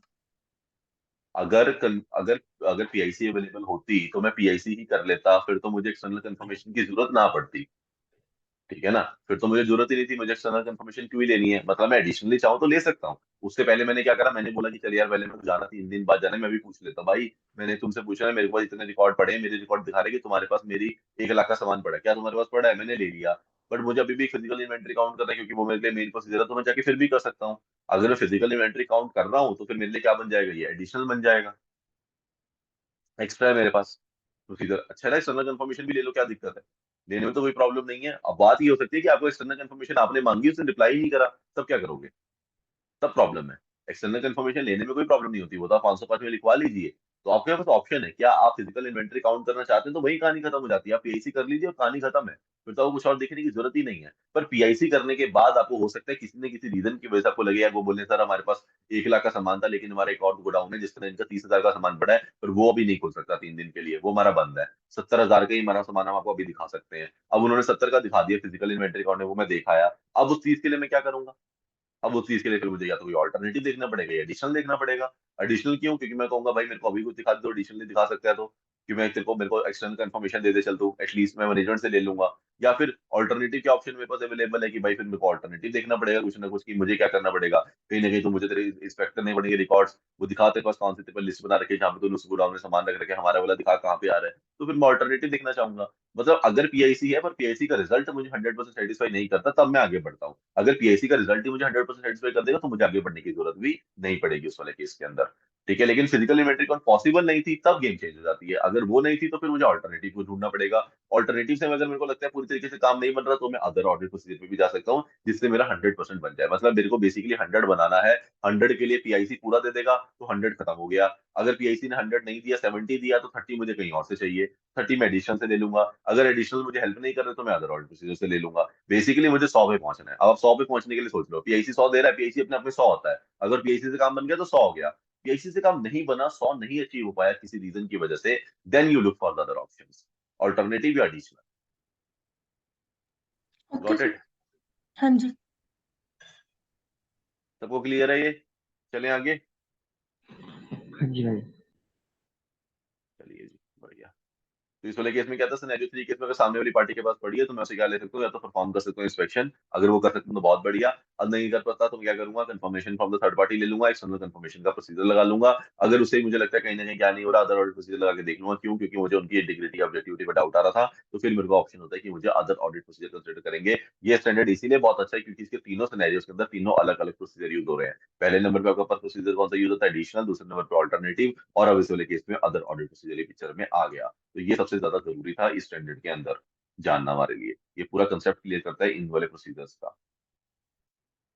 तो सर क्या है एग्जांपल्स ऑफ द ओएपी, सर अब आपने बता तो दिया, अदर ऑडिट प्रोसीजर लगाऊंगा, अदर ऑडिट प्रोसीजर में लगाओगे क्या ये बता दो। तो मैं क्या करूंगा, इंस्पेक्टिंग करूंगा documents regarding the inventory held by the third party that is warehouse receipt. मैं कहूंगा भाई मुझे आपकी वेयर हाउस की रिसीट चेक करनी है, आपके पास जब हमारा माल गया होगा, जब आपने हमारे को हमारा माल वापस भेजा होगा, वो आपके पास प्रॉपर तरीके से रिसीट होगी जो आपका इनवर्ड आउटवर्ड दिखा रहा होगा, मुझे क्या कर दीजिए, एक बार मुझे वो सारा कुछ भेज दीजिए, मुझे इंस्पेक्ट करना है वो डॉक्यूमेंट्स के बारे में, तो मैं वो देखना चाहूंगा। फिर रिक्वेस्टिंग करूंगा confirmation from the other parties when the pledge is collateral. मैं करूंगा रिक्वेस्ट करूंगा कंफर्मेशन थर्ड अदर पार्टी से, जब आपने क्या रखा है, आपने फ्लैश कर रखा है कि आपको लेटर पे रख रखी है अपनी इन्वेंटरी से, मैं कहूंगा भाई मेरे को कंफर्मेशन चाहिए कि क्या हमारा सामान आपके पास लेटर पे पड़ा है, फ्लैश हुआ हुआ है, वो बोलेंगे हाँ सर हुआ हुआ है, तो मैं कहूंगा एक बार प्लीज मुझे उसका एग्रीमेंट वगैरह जो आपने एंटर किया होगा वो भेज दीजिए, वो देख लूंगा। फिर obtaining another auditor's report or the service auditor's report on adequacy of the internal control system on counting and adequate safeguards।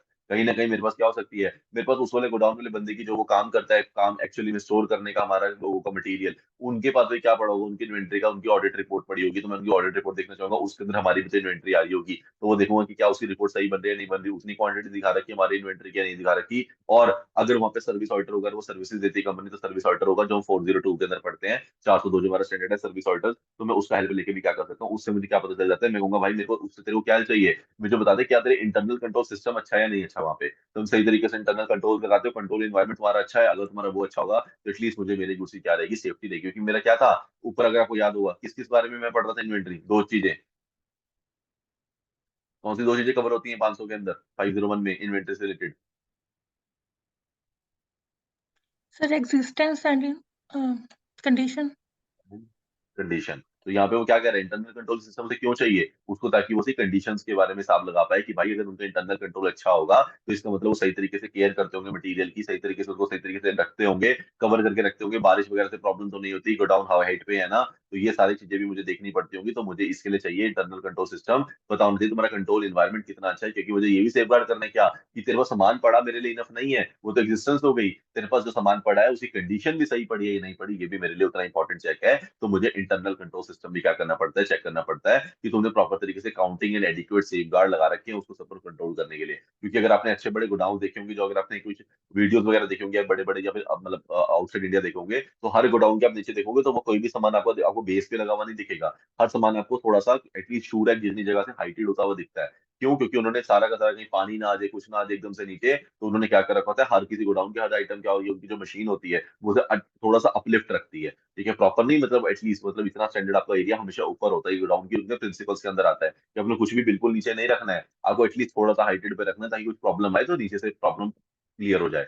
तो इसलिए वो चीज भी हमें क्या रखनी पड़ती है, ख्याल रखनी पड़ती है, वो आपकी सेफ गार्ड्स के अंदर आता है, आपके इंटरनल कंट्रोल्स के अंदर आता है, तो वो चेक करेंगे कि आप बहुत तरीके से सही तरीके से आप कर रहे हो या नहीं कर रहे हो। ये क्या है, मेरा अदर ऑडिट प्रोसीजर है, मैं ये भी ले सकता हूँ। और लास्ट में अटेंडिंग और arranging another auditor to attend TP physical counting. आपके पास ये भी ऑप्शन है कि आप क्या कर लीजिए, ऐसे 600 के अंदर जाके अदर ऑडिटर को बोलिए यार मेरे भी यहाँ पे जाके क्या तू काउंटिंग करके आ सकता है उस वाले गोडाउन में, अगर ऐसा ऑप्शन आपके पास अवेलेबल है तो वो ऑप्शन अवेलेबल कर लीजिए, उससे भी आपका काम चल जाएगा। अब आप इसको ऑल्टरनेटिव बोल के भी डालना चाहे तो ये भी डाल सकते हैं कि ऑल्टरनेटिव प्रोसीजर है, किसी और से करा लो, लेकिन यहाँ पे वैसे अदर ऑडिट प्रोसीजर यूज हो रहा है तो आप उसके अंदर भी ये वाला पॉइंट दिखा सकते हैं। दोनों एरिया के अंदर ये वाला पॉइंट सेफ है, कहीं भी डाल दीजिए चल जाएगा। तो क्या क्या पढ़ा मैंने कि example of the other audit procedure, की मेरे पास क्या अदर ऑडिट प्रोसीजर अवेलेबल है, क्योंकि मुझे एक्सटर्नल कंफर्मेशन से क्या हुआ, डाउट हुआ, मेरे को वहां से 100% सेटिस्फेक्शन नहीं हुई, इसलिए मुझे अदर ऑडिट प्रोसीजर के ऊपर जाना पड़ रहा है। उसके लिए मैं क्या चाहूंगा, मैं डॉक्यूमेंट्स को इंस्पेक्ट करूंगा, वेयर हाउस की रिसीट देखूंगा, कंफर्मेशन लूंगा अगर कोई थर्ड पार्टी से जिसके पास मेरा सामान पड़ा है, फिर ऑब्टेन करूंगा क्या अनदर ऑडिटर्स की रिपोर्ट देखूंगा, सर्विस ऑडिटर की रिपोर्ट देखूंगा कि इंटरनल कंट्रोल सिस्टम तुम्हारा सही है या नहीं है, काउंटर एडिक्वेट करने के लिए,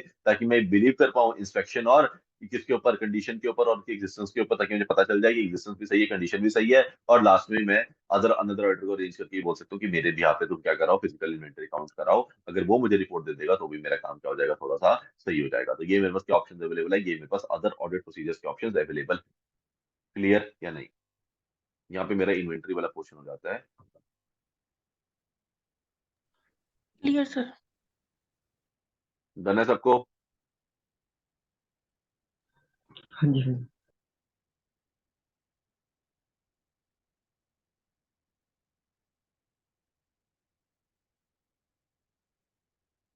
बढ़िया। तो ये हमारा इन्वेंटरी वाला क्वेश्चन खत्म हो जाता है। इसके अंदर से हाई चांसेस है 4 नंबर का बहुत आराम से बन सकता है क्वेश्चन, इजी एंड डुएबल। इसके अलावा फिर हमारे पास आता है लिटिगेशन एंड क्लेम्स, और उसके बाद हमारे पास आता है सेगमेंट इंफॉर्मेशन। चलिए, थोड़ा सा रह गया स्टैंडर्ड, खत्म करते हैं इसको भी। आ जाओ,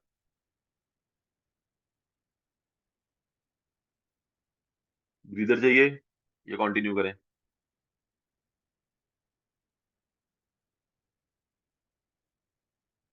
लाओ जल्दी, ब्रीदर लेना है कंटिन्यू करना है? Breather sir. चलो, 3-4 मिनट बाद शुरू करते हैं। 8-5 पे शुरू करते हैं, तो बन हुआ है।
चलो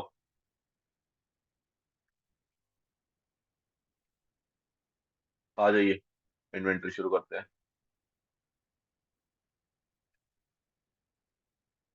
करें स्टार्ट। Yes sir. चलो जी, लिटिगेशन एंड क्लेम्स, इन्वेंट्री खत्म हो गया हमारा। सेकंड आता है हमारा litigation and claims. Litigation and claims हमें चेक करना पड़ेगा। हमें उसकी क्या चेक करनी होती है लिटिगेशन क्लेम्स की? कंप्लीटनेस। कंप्लीटनेस। हमें बस देखना पड़ेगा कि लिटिगेशन एंड क्लेम्स मेरे तक आपने जो पहुंचा दिए सारे के सारे पहुंचा दिए या नहीं पहुंचा दिए। कंप्लीटनेस चेक करनी है कि सारे के सारे कंप्लीटनेस मेरे पास पहुंचे या नहीं पहुंचे। ये मेरा काम होगा चेक करने का। चलिए, अब लिटिगेशन क्लेम्स के बारे में सिर्फ पता कैसे चलता है हमारे को?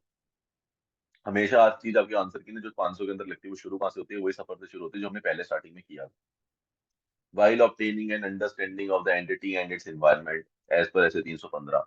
जब भी आप कोई भी चीज शुरू करते हो आपने इंक्वायरी करी होगी, वो कब करी होगी? जब आप अंडरस्टैंडिंग करने गए होगे, तभी आपको अंडरस्टैंडिंग करते करते सुनने में मिला होगा यार कंपनी के ऊपर केस चल रहे हैं, कंपनी के ऊपर क्लेम पड़े हैं। ये सारी बातें आपको वहीं पे सुनी सुनाई बातों से मिलती है, वहीं पे आपको कुछ ना कुछ नजर आता है जिसके बेस पे आप रिकॉर्ड करते चलते हो। अच्छा अच्छा ऐसा कुछ भी है तो मैं रिकॉर्ड कर लेता हूँ, मुझे बाद में क्या करना पड़ेगा, इसके ऊपर प्रोसीजर लगा के देखना पड़ेगा। तो वही वाली कहानी कह रहे हैं कि जब आप ऑब्टेन कर रहे थे understanding of the entity and its environment as per 315, auditor came across information related to the litigation claims involving the entity. उसको कहीं ना कहीं इन्फॉर्मेशन मिली, अक्रॉस हुआ, मतलब सुनने को मिली या देखने को मिली कहीं से भी, जिसको लिटिगेशन एंड क्लेम्स के ऊपर इन्वॉल्विंग द एंटिटी।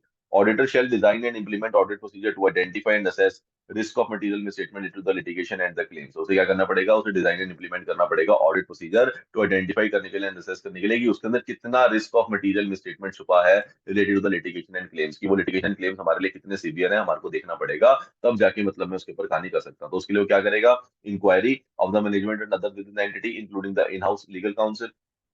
सिंपल है, क्या करेगा? उसे देखने के लिए कि भाई क्या प्रोसीजर परफॉर्म कर सकते हैं, वो देखने के लिए लिटिगेशन एंड क्लेम्स क्या है हमारे। पहले नंबर पे इंक्वायरी कर सकता है भाई, मैनेजमेंट से पूछेगा, अदर्स से पूछेगा with in the entity including in house legal council. जो उनका इन हाउस लीगल काउंसिल होगा कंपनी का, उससे पूछेगा लॉयर से भाई क्या चल रहा है, क्या इंक्वायरी, कितना लिटिगेशन है, क्या क्लेम्स है, क्या क्या लग रहा है, क्या उसका आउटपुट आ सकते हैं बताइए। फिर रिव्यू करेगा क्या मिनट्स ऑफ द मीटिंग्स। हमेशा ऐसी बड़ी बड़ी डिस्कशन कहाँ पे होती है? मीटिंग्स अंदर होती है। तो मिनट्स ऑफ द मीटिंग्स को रिव्यू करेगा with the TCWG and between the entity and the external council. को एक्सटर्नल काउंसिल अगर आपने लॉयर वगैरह बुला रखे उसके बीच में कोई मीटिंग हुई है तो वो किस बेसिस पे हुई है, तो क्या डिसीजन था, क्या आया।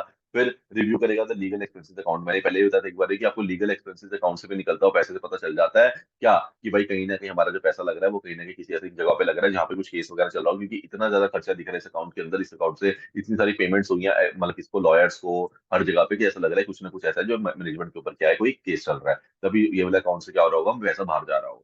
तो ये सारे तीन एरियाज मेरे को क्या करते हैं, हेल्प करते हैं डिजाइन एंड इंप्लीमेंट करने में ऑडिट प्रोसीजर, ताकि मैं आइडेंटिफाई एंड असेस कर पाऊं रिस्क ऑफ मटेरियल मिसस्टेटमेंट। तो मुझे रिस्क ऑफ मटेरियल मिसस्टेटमेंट कहाँ पे नजर आएगा? इंक्वायरी से पता चल जाएगा कितना रिस्की है, रिव्यू करके पता चलेगा minutes of the meeting, external legal council से क्या बातें हुई हैं, और रिव्यू करके लीगल एक्सपेंस अकाउंट को रिव्यू करके पता चल जाएगा कि भाई कुछ ना कुछ बड़ा लग रहा है, क्योंकि बड़े मोटे मोटे खर्चे निकल रहे हैं हमारे इस अकाउंट के अंदर से। And any audit evidence regarding other relevant considerations such as the valuation or the measurement of the litigation and claims as per SA 540 provides guidance relevant to the auditor consideration of the litigation and claims requiring the audit estimated disclosure in the financial statements। तो वो क्या कह रहा है कि भाई अब कहानी आती है दूसरी की, सर ये जो अमाउंट है कि ये जो हमारा जो लिटिगेशन एंड क्लेम्स है इसकी अमाउंट कौन मेजर करेगा कि वो कितना हमारा नुकसान हो सकता है उससे।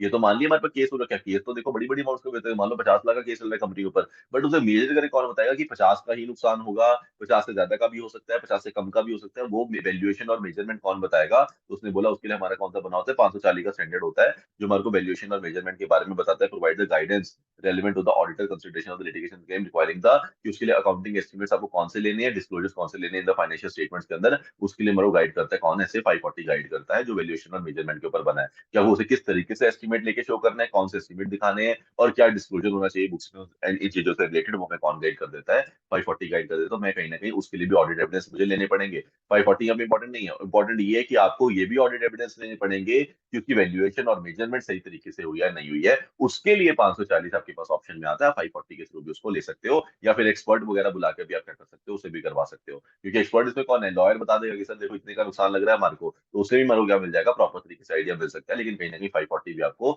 ये इसमें हेल्प करने के लिए पूरा पूरा है कि वो बताता है आपको अकाउंटिंग एस्टीमेट, क्योंकि आपको लॉयर ये नहीं बताएगा कि आपको अकाउंटिंग एस्टीमेट क्या लेना चाहिए, डिस्क्लोजर क्या होगा, वो क्या पता चलेगा, वो आपको आपकी अकाउंटिंग और आपको आपका स्टैंडर्ड ही बताएगा। ठीक है। तो ये हमारे पास प्रोसीजर होते हैं। पहला प्रोसीजर हमारे पास क्या था, इंक्वायरी करना, फिर रिव्यू करना, दो रिव्यू है हमारे पास, रिव्यू करना minutes of the meeting, review करना लीगल एक्सपेंस का काउंट, और लास्ट में आपको ये भी चेक करना है कि कितनी वैल्यूएशन और मेजरमेंट आपकी हो सकती है। इसके लिए भी मुझे ऑडिट एविडेंस चाहिए, उसके लिए मेरे को क्या कर सकता हूँ, ऐसे 540 का भी यूज कर सकता हूँ। उसी गाइडेंस की हेल्प से मैं क्या कर सकता हूँ, ऑडिटर को पता चल जाएगा कि मुझे क्या क्या अकाउंटिंग एस्टिमेट्स मेरे को लेने पड़ेंगे इस केस में, और क्या डिस्क्लोजर बनता है देने वाला फाइनेंशियल स्टेटमेंट्स के अंदर। अब आता है जो ऊपर हमने आरओएम की बात करी थी, ये जो रिस्क ऑफ मटेरियल में स्टेटमेंट आइडेंटिफाइड असेस करता हूँ, if auditor assess ROM exist. अगर तो मैंने क्या करा, ये करा, ये करा, ये करा, तीनों लगाए, ये भी करा, और मेरे को क्या पहुंचा कि हाँ भाई आरओएम एग्जिस्ट करती है, करती है हाँ।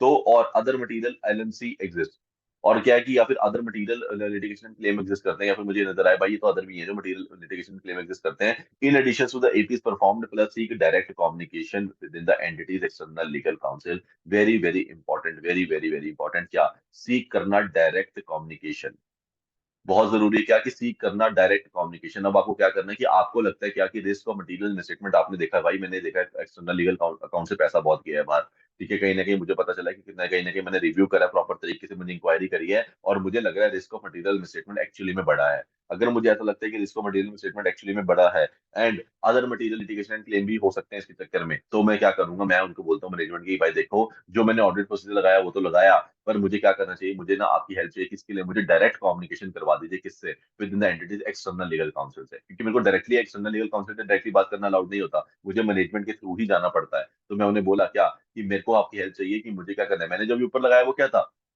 मैंने ऊपर रैप परफॉर्म करके देखा थोड़ा बहुत था, फिर भी हल्का फुल्का करके देखा, लेकिन मैं पूरे तरीके से मैं और ज्यादा नहीं कर पाया, मुझे उसको करने के लिए एडिशनली क्या हेल्प चाहिए आपकी, कहीं ना कहीं मुझे आपकी डायरेक्ट कम्युनिकेशन में भी हेल्प चाहिए। तो मैंने अभी ऊपर परफॉर्म क्या करा, फैप पूरा परफॉर्म कर लिया, आरएपी लग रहा था मुझे, मैंने फैप परफॉर्म करा, फैप में क्या आया अपना, इंक्वायरी आया, ये सब आया, ये वाले ऑप्शन है मेरे पास। ये करने के बाद अब मैं एक्स्ट्रा करना चाहता हूँ, क्यों, क्योंकि मुझे लग रहा है कहीं ना कहीं इसके अंदर अभी और भी सिचुएशन बाकी है, वो 100% सेटिस्फेक्शन नहीं दे रहे हैं। तो मैंने क्या करा, एडिशनल आऊंगा मैं उसके अंदर, एडिशनल काम नहीं करेगा तो अदर पे जाऊंगा, तो मैंने यहाँ पे आप थोड़ा सा मेंशन भी करा है, ठीक है ना, ओएपी एपी एफएपी ये भी चल रहे हैं मेरे साथ साथ में। तो मैं ये क्या करा, मैंने बोला भाई मुझे सीख करनी है, डायरेक्ट कम्युनिकेशन करवा दो एक्सटर्नल लीगल काउंसिल के साथ में। हाउ कि वो कैसे होती है sir, letter of the inquiry, आपको लेटर ऑफ इंक्वायरी बनानी पड़ेगी, plus prepared by the management, management prepare करता है, send by the auditor, auditor send करेगा, रिक्वेस्ट करेगा, नहीं लेटर, हाँ letter of the inquiry design by the auditor, letter of the inquiry design by the auditor, design order वगैरह करके देता है, प्रिपेयर मैनेजमेंट करती है उसको, ऑडिटर सेंड करता है उसको, और लास्ट में requesting direct communication with the external legal council कि भाई मुझे तेरे से डायरेक्ट बात करनी है, मुझे इस एरिया के अंदर कहानी सुननी है, जैसे कि क्या क्या बचा हमारा, क्या क्या है हमारे पास जो हमारी कंपनी के सिर पे खड़ा है, मुझे एक बार आके क्लियर कट कहानी बता। तो ये चलता है। तो क्या क्या होती है, कैसे आप इंक्वायरी करते हो, डायरेक्ट कम्युनिकेशन कैसे करते हो, लेटर ऑफ इंक्वायरी डिजाइन कौन करता है, ऑडिटर डिजाइन करता है, प्रिपेयर मैनेजमेंट करती है, सेंड भी ऑडिटर करता है, रिक्वेस्ट करता है डायरेक्ट कम्युनिकेशन विद द डब्ल्यूएलसी। तो मैं उसे ये बोलता हूँ कि भाई मुझे जैसे डायरेक्ट कम्युनिकेशन करनी है। तो हमारा बस इतना ही लिखा हुआ था हमारी बुक के अंदर, बट इसकी आगे कहानी आपको पता होनी चाहिए। इतने पे खत्म नहीं होता कि आपने बोला डायरेक्ट कम्युनिकेशन करनी है और वो हो जाएगी, ऐसा नहीं होता, पढ़ते कैसे होता है वो। हंटर स्टोरी आपके लिए बहुत जरूरी है, प्रैक्टिकली आपको क्या होती है चीजें वो मैंने यहाँ पे लिखी हुई है। What is the purpose of the direct communication with external legal, पहले तो बात है सर पर्पस क्या है हमारा, assist the auditor in obtaining sufficient appropriate audit evidence whether the potentially material litigation and claims are known and the management estimate of the financial implication cost are reasonable। तो sir पहले number पे वो क्या help करता है, वो मुझे sufficient appropriate audit evidence दिलाने में मदद करेगा, क्योंकि मुझे अपने तरीके से पूरी तरीके से तो नहीं मिल पाए, इंक्वायरी करके मैं 100% श्योर नहीं हो पाया, रिव्यू करके मेरे को 100% श्योरिटी नहीं मिली, तो मेरे को वहां पे 100% तो नहीं मिली, कैसे मिलेगी, मेरे को क्या एक्सटर्नल लीगल काउंसिल देगा, वो कैसे देगा, वो मुझे दिखाएगा वेदर पोटेंशियली जो मेरे थे material litigation and claims are known, क्या पोटेंशियल जितने भी हमारे पे लग सकते हैं क्या हमें नोन है या नहीं है। पहले तो एटलीस्ट इतना पता है ना कि हमारा मैक्सिमम लॉस कितने का हो सकता है, ये पता है या नहीं पता, पहले तो ये बता दो, हाँ सर ये हमें पता है, ये 4 केसेस ही हमारे ऊपर, बस ये 4 केसेस इतना पैसा मांग रहे हैं, ठीक है। And management estimate of the financial position, फिर मेरा आता है कि क्या मैनेजमेंट ने इसको सही एस्टिमेट करा है कि इन चारों में पक्का 25-25 लाख का नुकसान होगा, टोटल 1 करोड़ बनेगा ही बनेगा, ये देखना पड़ेगा, including the cost are reasonable, कि क्या वो जो कॉस्ट उन्होंने ली है, एस्टिमेट उन्होंने लिया है, वो रीजनेबल भी लिया या नहीं लिया, ऐसा तो नहीं लिया कि 25 लाख के लिए बोल के बैठे हैं 75 लाख का प्रोविजन बना दो यार, हो सकता है बड़ा नुकसान हो जाए, ऐसे नहीं लेना आपको, आपने क्या लेना है, कहीं ना कहीं आपके रीजनेबल होने चाहिए, आपकी जो assumptions भी होनी चाहिए वो भी रीजनेबल होनी चाहिए। तो पहले नंबर पर्पस क्या है मेरा, मुझे ये जानना कि क्या पोटेंशियली हमारे सारे लिटिगेशन एंड क्लेम्स हमें पता है कब आ रहे हैं, कुछ मिस तो नहीं हो रहा हमसे, और क्या हमने उनकी सही वैल्यू लगाई है या नहीं लगाई है, कितने का नुकसान हो सकता है या नहीं हो सकता, ये बता दो। इसके लिए मुझे कौन हेल्प करता है, एक्सटर्नल लीगल काउंसिल हेल्प भी करने को रेडी होता है। Types of the letter of the inquiry, when to use and purpose. अब मेरा होता है sir type of the letter of the inquiry, जो हमारी होती है, जो मैं इंक्वायरी करने के लिए उसे भेजता हूँ, उसको व्हेन टू यूज, उसे कब यूज करना होता है, उसे पर्पस क्या होता है। पहला जनरल इंक्वायरी, एक तो होती है general inquiry, generally as an additional और the further APs to determine the purpose defined above, financial implications, cost वगैरह। तो मेरी जनरल इंक्वायरी क्या होती है? मेरी जनरल इंक्वायरी से ये रहेगी कि यार मेरे को ये सारे दिख रहे हैं, अपना लिटिगेशन क्लेम्स नजर आ रहे हैं 3-4, तो एक बार मुझे आप फाइनेंशियल इंप्लीकेशन बता दो, उसकी कॉस्ट बता दो कितनी हो सकती है, ताकि मुझे एटलीस्ट मैं अपनी बुक्स में रिकॉर्ड कर सकूं। तो जनरल इंक्वायरी, आपने उनसे पूछा कितना पैसा यार मुझे, मैंने क्या करा, मैंने बोला कि यार मुझे एक्सटर्नल काउंसिल से बात करनी है, तो क्या पूछना है? मैं कहूंगा यार एक जनरल सी इंक्वायरी है मेरी, मुझे देखना है कि इसका कॉस्ट वगैरह कितनी है, कितना फाइनेंशियल इंप्लीकेशन कंपनी के ऊपर आ सकता है, कितना बर्डन है हमारे ऊपर, ये जानना है। ठीक है जी, ये तो जनरल में आ गया। फिर आती है स्पेसिफिक लेटर ऑफ इंक्वायरी। और स्पेसिफिक लेटर ऑफ इंक्वायरी बहुत बहुत इंपॉर्टेंट होती है, ये बहुत अलग होती है और बहुत सही तरीके से चलती है, ये समझते हैं। Where it is unlikely that the external legal counsel will respond, जब आपको पता होता है कि एक्सटर्नल लीगल काउंसिल रिस्पॉन्ड नहीं करेगा टू द जनरल इंक्वायरी। आपको बताइए जनरल इंक्वायरी में कुछ नहीं बताएगा, वो कहेगा भाई मैंने जो कॉस्ट बता रखी है, मैनेजमेंट ने रिकॉर्ड कर रखी है, वो सही है, मैं तेरे को कोई अलग से नहीं बता रहा हूँ। आपको पता है कि जनरल इंक्वायरी से नहीं आएगा ड्यू टू द रिस्ट्रिक्शन या prohibition from the professional body. तो या तो ऐसा भी हो सकता है क्या, कि वो जो कॉस्ट है वो बताने की अथॉरिटी उसको एक्सटर्नल लीगल काउंसिल की है, जो उसको बॉडी से ना हो, अपनी प्रोफेशनल बॉडी से वहां से मना हो कि आपने शेयर नहीं करनी है वो कॉस्ट वगैरह किसी के साथ में भी जिससे वो बिलोंग करता है। ठीक है, लॉयर है तो अपना जो लॉ इंस्टीट्यूट है वहां से उसे मना कर रखा है। ठीक है, then auditor may seek direct communication through a letter of specific inquiry. तब वो क्या करते हैं, उसे पता है जनरल इंक्वायरी तो यहाँ पे काम आएगी नहीं, अगर नहीं आएगी तो मुझे क्या करना पड़ेगा, मुझे स्पेसिफिक लेटर ऑफ इंक्वायरी पे जाना पड़ेगा। But a specific inquiry includes the following, but जो तुमने स्पेसिफिक इंक्वायरी पे जाना है ना, उसकी तेरे को कहानी समझनी पड़ेगी क्या। पहले नंबर पे list of the litigation and claims, उसके अंदर पहले आपको list of the litigation and claims आप तरीके से लेके जाने पड़ेंगे कि आपके पास क्या लिस्ट है लिटिगेशन एंड क्लेम्स की। फिर where available management assessment of the outcome for each identified litigation and claims and its estimates, management ने क्या प्रॉपर तरीके से असेस करी आउटकम क्या हो सकती है हर आइडेंटिफाइड लिटिगेशन एंड क्लेम्स की, और उसका एस्टिमेट क्या है उनका फाइनेंशियल इंप्लीकेशन का, जो मैनेजमेंट ने लगा रखा है कि कितना खर्चा हमारा होगा ही होगा। And a request to the ELC to confirm the reasonableness of the management estimate, हम उन्हें बोलेंगे भाई तू इसको कंफर्म कर दे प्लीज कि मैनेजमेंट ने बोला है 1 करोड़ का नुकसान हो सकता है, पक्का 1 करोड़ का हो सकता है, तू बताएगा तो मान जाऊंगा, तू लॉयर है। And provide further information of the list provided incomplete और incorrect, which is very important. मैं क्योंकि वो मेरे से बात करेगा या नहीं करेगा वो डिपेंड ही सारी कहानी इस पे करता है, क्योंकि मैं से क्या मांगता हूँ, मैं कहता हूँ भाई साथ में ना अपनी वाली लिस्ट भी लेके आना जो तुम्हारे पास है, जो कंपनी के ऊपर चल रही है, मेरी लिस्ट के ऊपर ही मत रहना, क्योंकि मुझे वो भी देखना है कि क्या ये लिस्ट मेरी कंप्लीट है या नहीं है। मुझे और फर्दर इन्फॉर्मेशन चाहिए कि क्या कोई ऐसा तो नहीं है, क्योंकि मेरा क्वेश्चन ऊपर स्टार्टिंग में क्या था, 501 में क्यों लगा रहा हूँ, उसी कंप्लीटनेस के ऊपर, कि क्या हमारे पास जितने भी सारे लिटिगेशन क्लेम्स हैं जो हमने रिकॉर्ड कर रखे हैं वो कंप्लीट है या नहीं है, मेरे लिए ये जानना जरूरी है। तो इसलिए तू एक बार अपनी लिस्ट लेके आइयो, मैं अपनी लिस्ट टैली कर लूंगा जो मैनेजमेंट ने मुझे दी है, कि हाँ हमने सारे के सारे लिटिगेशन क्लेम्स कवर कर लिए ना, ऐसा तो नहीं है तेरे पास लिटिगेशन क्लेम्स फालतू पड़े हो, तेरे को तू जो हैंडल कर रहा हो लेकिन मैनेजमेंट ने अपनी बुक्स में ना दिखा रखे हो, ये मेरे लिए जानना बहुत जरूरी है। तो मुझे इनकम्प्लीट इनकरेक्ट के बारे में क्या चाहिए, इन्फॉर्मेशन चाहिए तुझसे।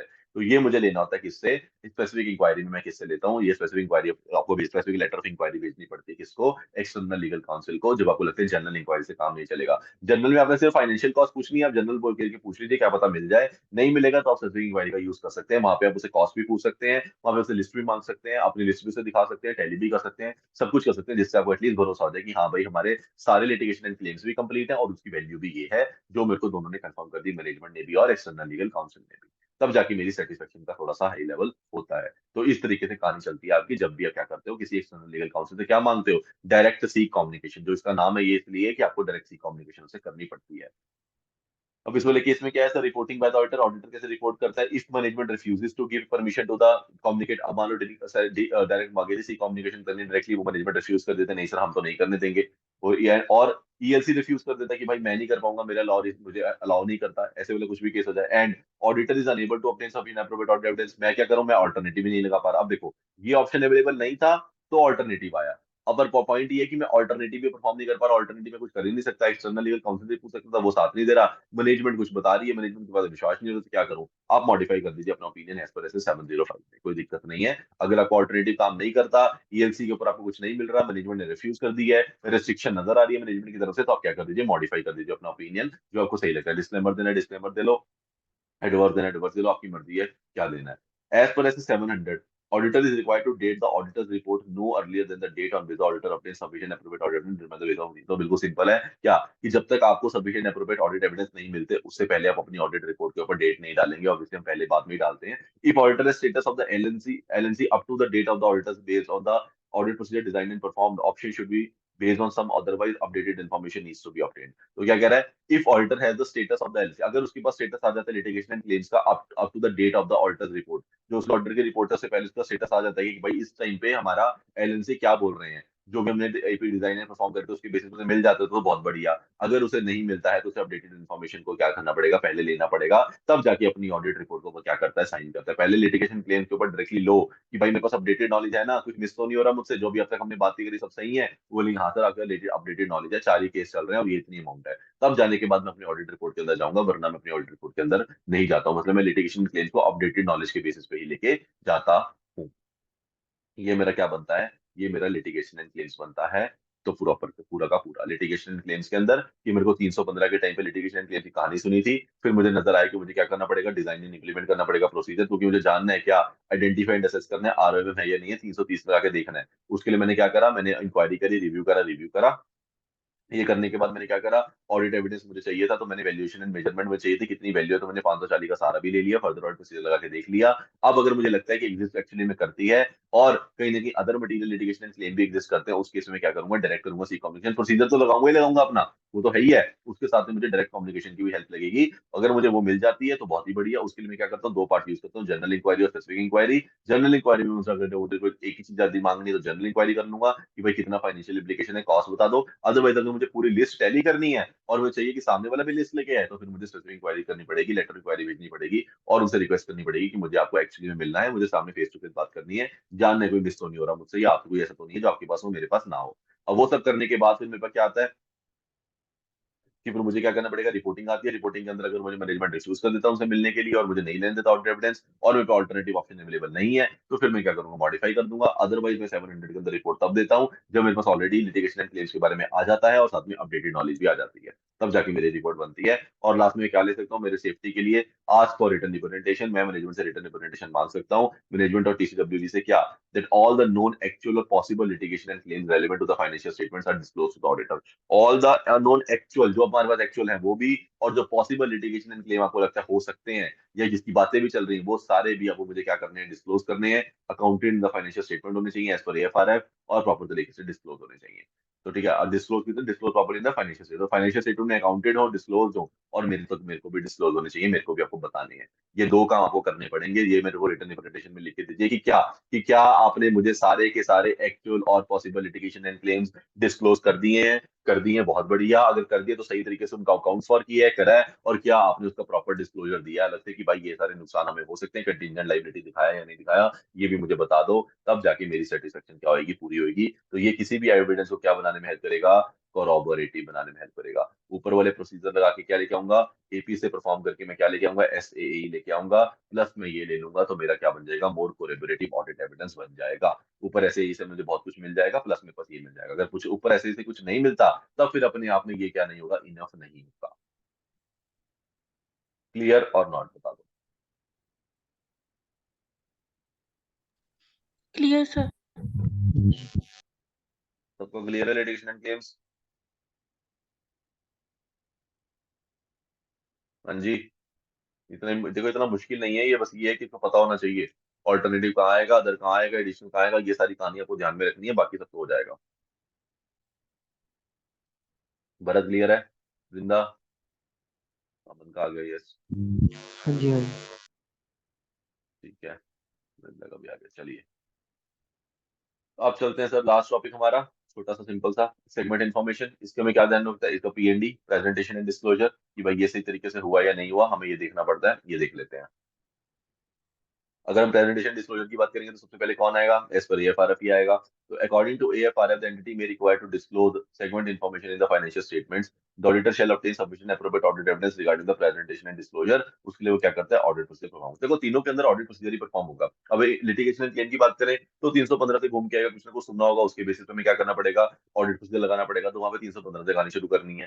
ठीक है, ये सेगमेंट इन्फॉर्मेशन है, ये क्या है, ये अपना प्रेजेंटेशन डिस्क्लोजर की बात करें तो एएफआरएफ जो बोलता है वैसे करना पड़ेगा। अब एएफआरएफ के हिसाब से हो रहा है या नहीं हो रहा, उसके लिए क्या चाहिए, सफिशिएंट एप्रोप्रिएट ऑडिट एविडेंस चाहिए। वो कैसे लेंगे, in accordance with एएफआरएफ bye.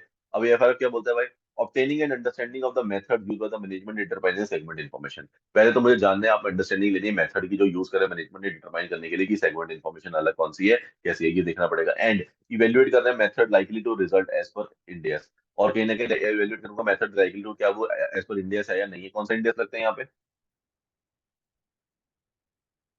Final, कौन सा इंडियस लगता है सेगमेंट इन्फॉर्मेशन के ऊपर?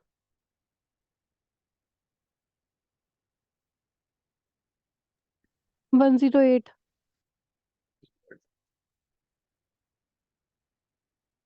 108। तो 108 हमारा कौन सा होता है, सेगमेंट इन्फॉर्मेशन होती है।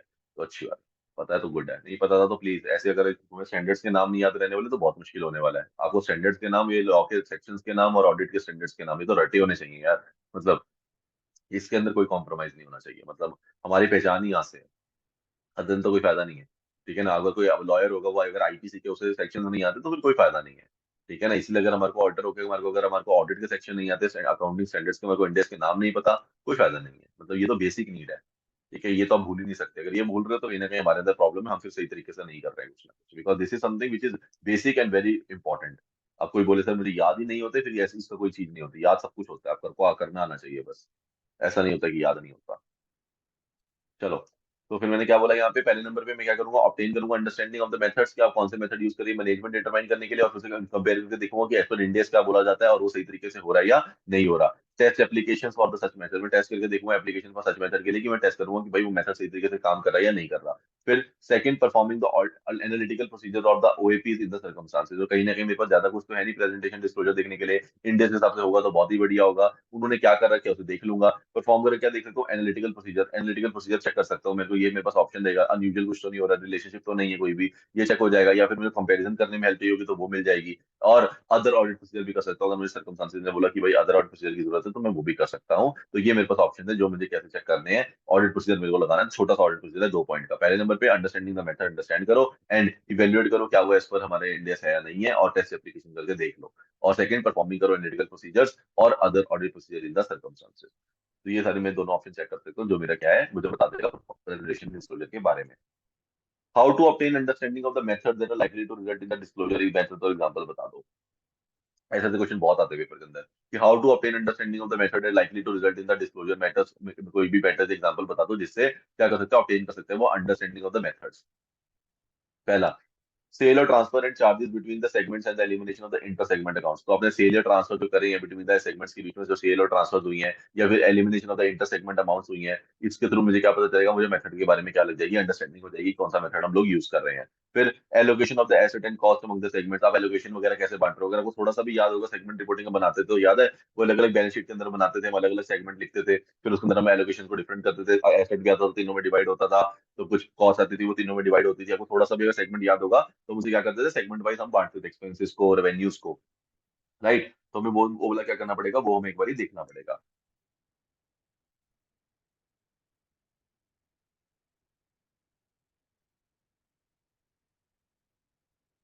ठीक है, तो पहले नंबर पे क्या है, जो सेल और ट्रांसफर होती है बिटवीन द सेगमेंट्स वो देखनी पड़ेगी। एलिमिनेशन अपने इंटर सेगमेंट अकाउंट्स की एलिमिनेशन होती है, इंटर सेगमेंट प्रॉफिट वगैरह आप लग सकते नहीं हो, वहां पे हटाना पड़ेगा। और allocation of the asset and cost आपने सही तरीके से करिए नहीं तो मेथड का पता चल जाएगा।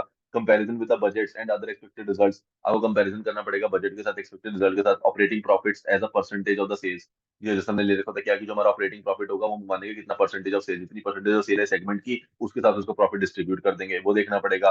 फिर consistency with the prior period is dedicacy of the disclosure with respect to the inconsistencies, फिर consistency क्या है with the prior period items का हमें देखना पड़ेगा, एंड प्रॉपर तरीके से डिस्क्लोजर है या नहीं है उसका with respect to the inconsistencies, अगर कुछ भी इनकंसिस्टेंट है तो आपने सही तरीके से वो डिस्क्लोज करा या नहीं करा, या फिर प्रायर पीरियड कंसिस्टेंटली चल रही है नहीं चल रही है, हमें ये भी एक बार क्या करना पड़ेगा, देखना पड़ेगा। इससे मुझे क्या लग जाएगी, अंडरस्टैंडिंग ऑफ द मेथड हो जाएगा, जो likely to result the disclosure, इसका हमें डिस्क्लोजर देना पड़ता है। तो मैं ये सारे क्या है, ये सारे आइटम हमें डिस्क्लोजर में देनी पड़ती है, कि इंटर सेगमेंट आपने एलिमिनेट कर दिया नहीं कर दिया, एलोकेशन सही हुई है नहीं हुई है, आपने परसेंटेज ऑफ प्रॉफिट कितना ले रहे हो, किसकी बेसिस पे ले रहे हो, सेल की बेसिस पे ले रहे हो, किसकी बेसिस पे ले रहे हो, और लास्ट में आपने क्या कोई प्रायर पीरियड आइटम है कंसिस्टेंट है या नहीं है, अगर इनकंसिस्टेंट है तो डिस्क्लोजर दे दीजिए। ये सारा हमें कहानी पे करनी पड़ती है, देखनी पड़ती है when it comes to segment information. देखो वैसे सबसे लीस्ट इंपॉर्टेंट है ये फॉर दिस स्टैंडर्ड, ठीक है, for this standard is least important, but हाँ कभी कभी लीस्ट इंपॉर्टेंट से ही क्वेश्चन बन जाता है, तो हमें इसको करना तो पड़ेगा ही।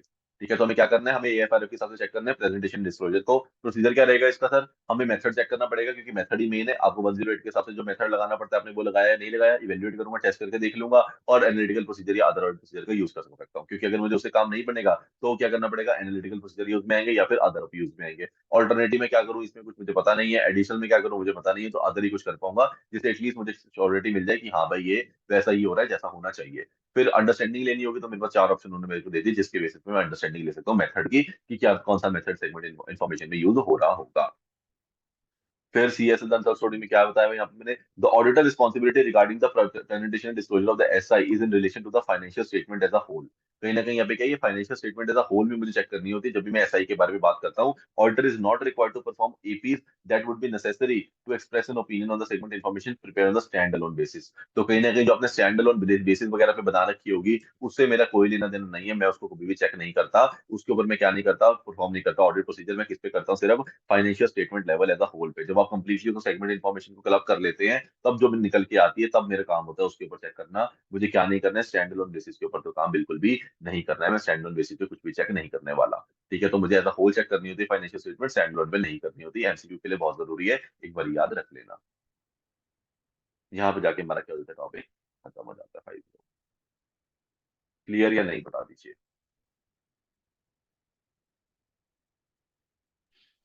Clear sir. डन है, किसी को डाउट है? पहले नंबर पे याद रखना इन्वेंटरी अच्छे से, दूसरे पे लिटिगेशन एंड क्लेम्स अच्छे से, तीसरे पे सेगमेंट इन्फॉर्मेशन है, जितना याद रहा चलेगा। नहीं भी तो एटलीस्ट एमसीक्यू वाला पॉइंट याद रख लेना, बाकी इतना कुछ नहीं है। प्रोसीजर पढ़ लेना इसका, ये अंडरस्टैंडिंग वाला नहीं भी याद रहेगा कोई बात नहीं, प्रोसीजर एटलीस्ट याद होना चाहिए। डन है जी।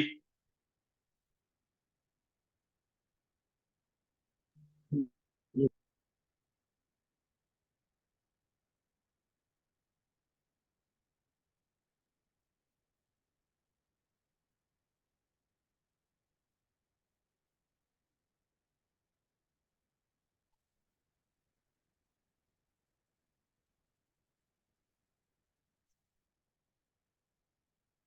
चलो जी, अब क्या करें, नेक्स्ट पे चलें या नहीं? बोलिए, पढ़ना है 510? No sir. No sir.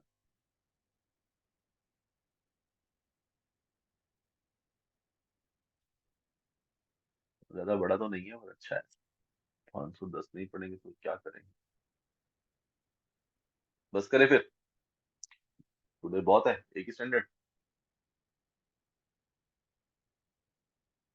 500 करना है? हम बताया कि 500 कर सकते हैं सर। बता तो करना है या नहीं करना, मुझे तो कोई प्रॉब्लम नहीं है।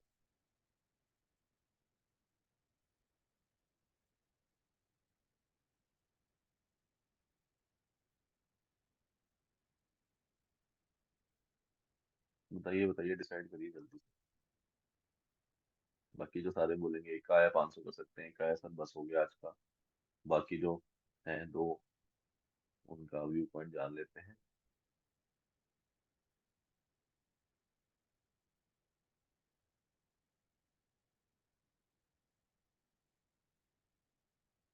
बता दो यार एक बार।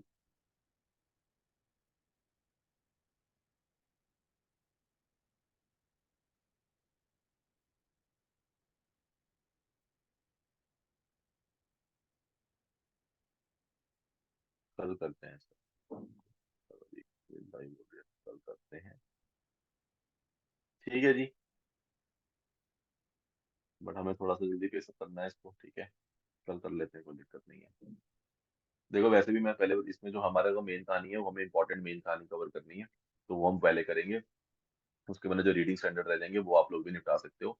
इसके अंदर मेरे को इतना घुसने की जरूरत नहीं पड़नी चाहिए कि हमें बहुत ज्यादा टाइम इन्वेस्ट करेंगे, हमारे पास और भी है। फाइनल वालों के लिए बोल रहा हूँ, इंटर को तो मुझे चलो कराना ही है, वो तो मैं इंटर में भी कवर कर दूंगा उनको, लेकिन जो फाइनल वाले हैं उनको थोड़ा सा इस चीज का ख्याल रखना है कि हमारे को बहुत ज्यादा इस वाले मॉड्यूल के ऊपर जो हमारा फोकस है वो सबसे ज्यादा लीस्ट वाला टाइप्स रहेगा, राइट? तो हमें इस ऊपर इतना फोकस नहीं देना है कि हम यही करने बैठ जाएंगे, क्योंकि ये हमारे लिए सेकेंडरी हो चुका है, हमारा दो मॉड्यूल और भी है। तो इसलिए, क्योंकि हमें 800 के द्वारा रिवीजन भी करनी है, तो इसके लिए इसके अंदर से सिर्फ इंपॉर्टेंट वाले चूज करेंगे हम।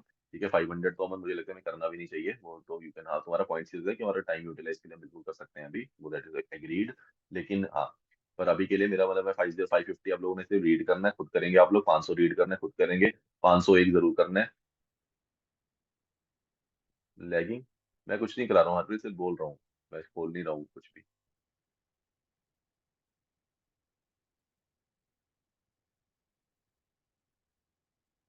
आवाज आ रही है ना प्रॉपर?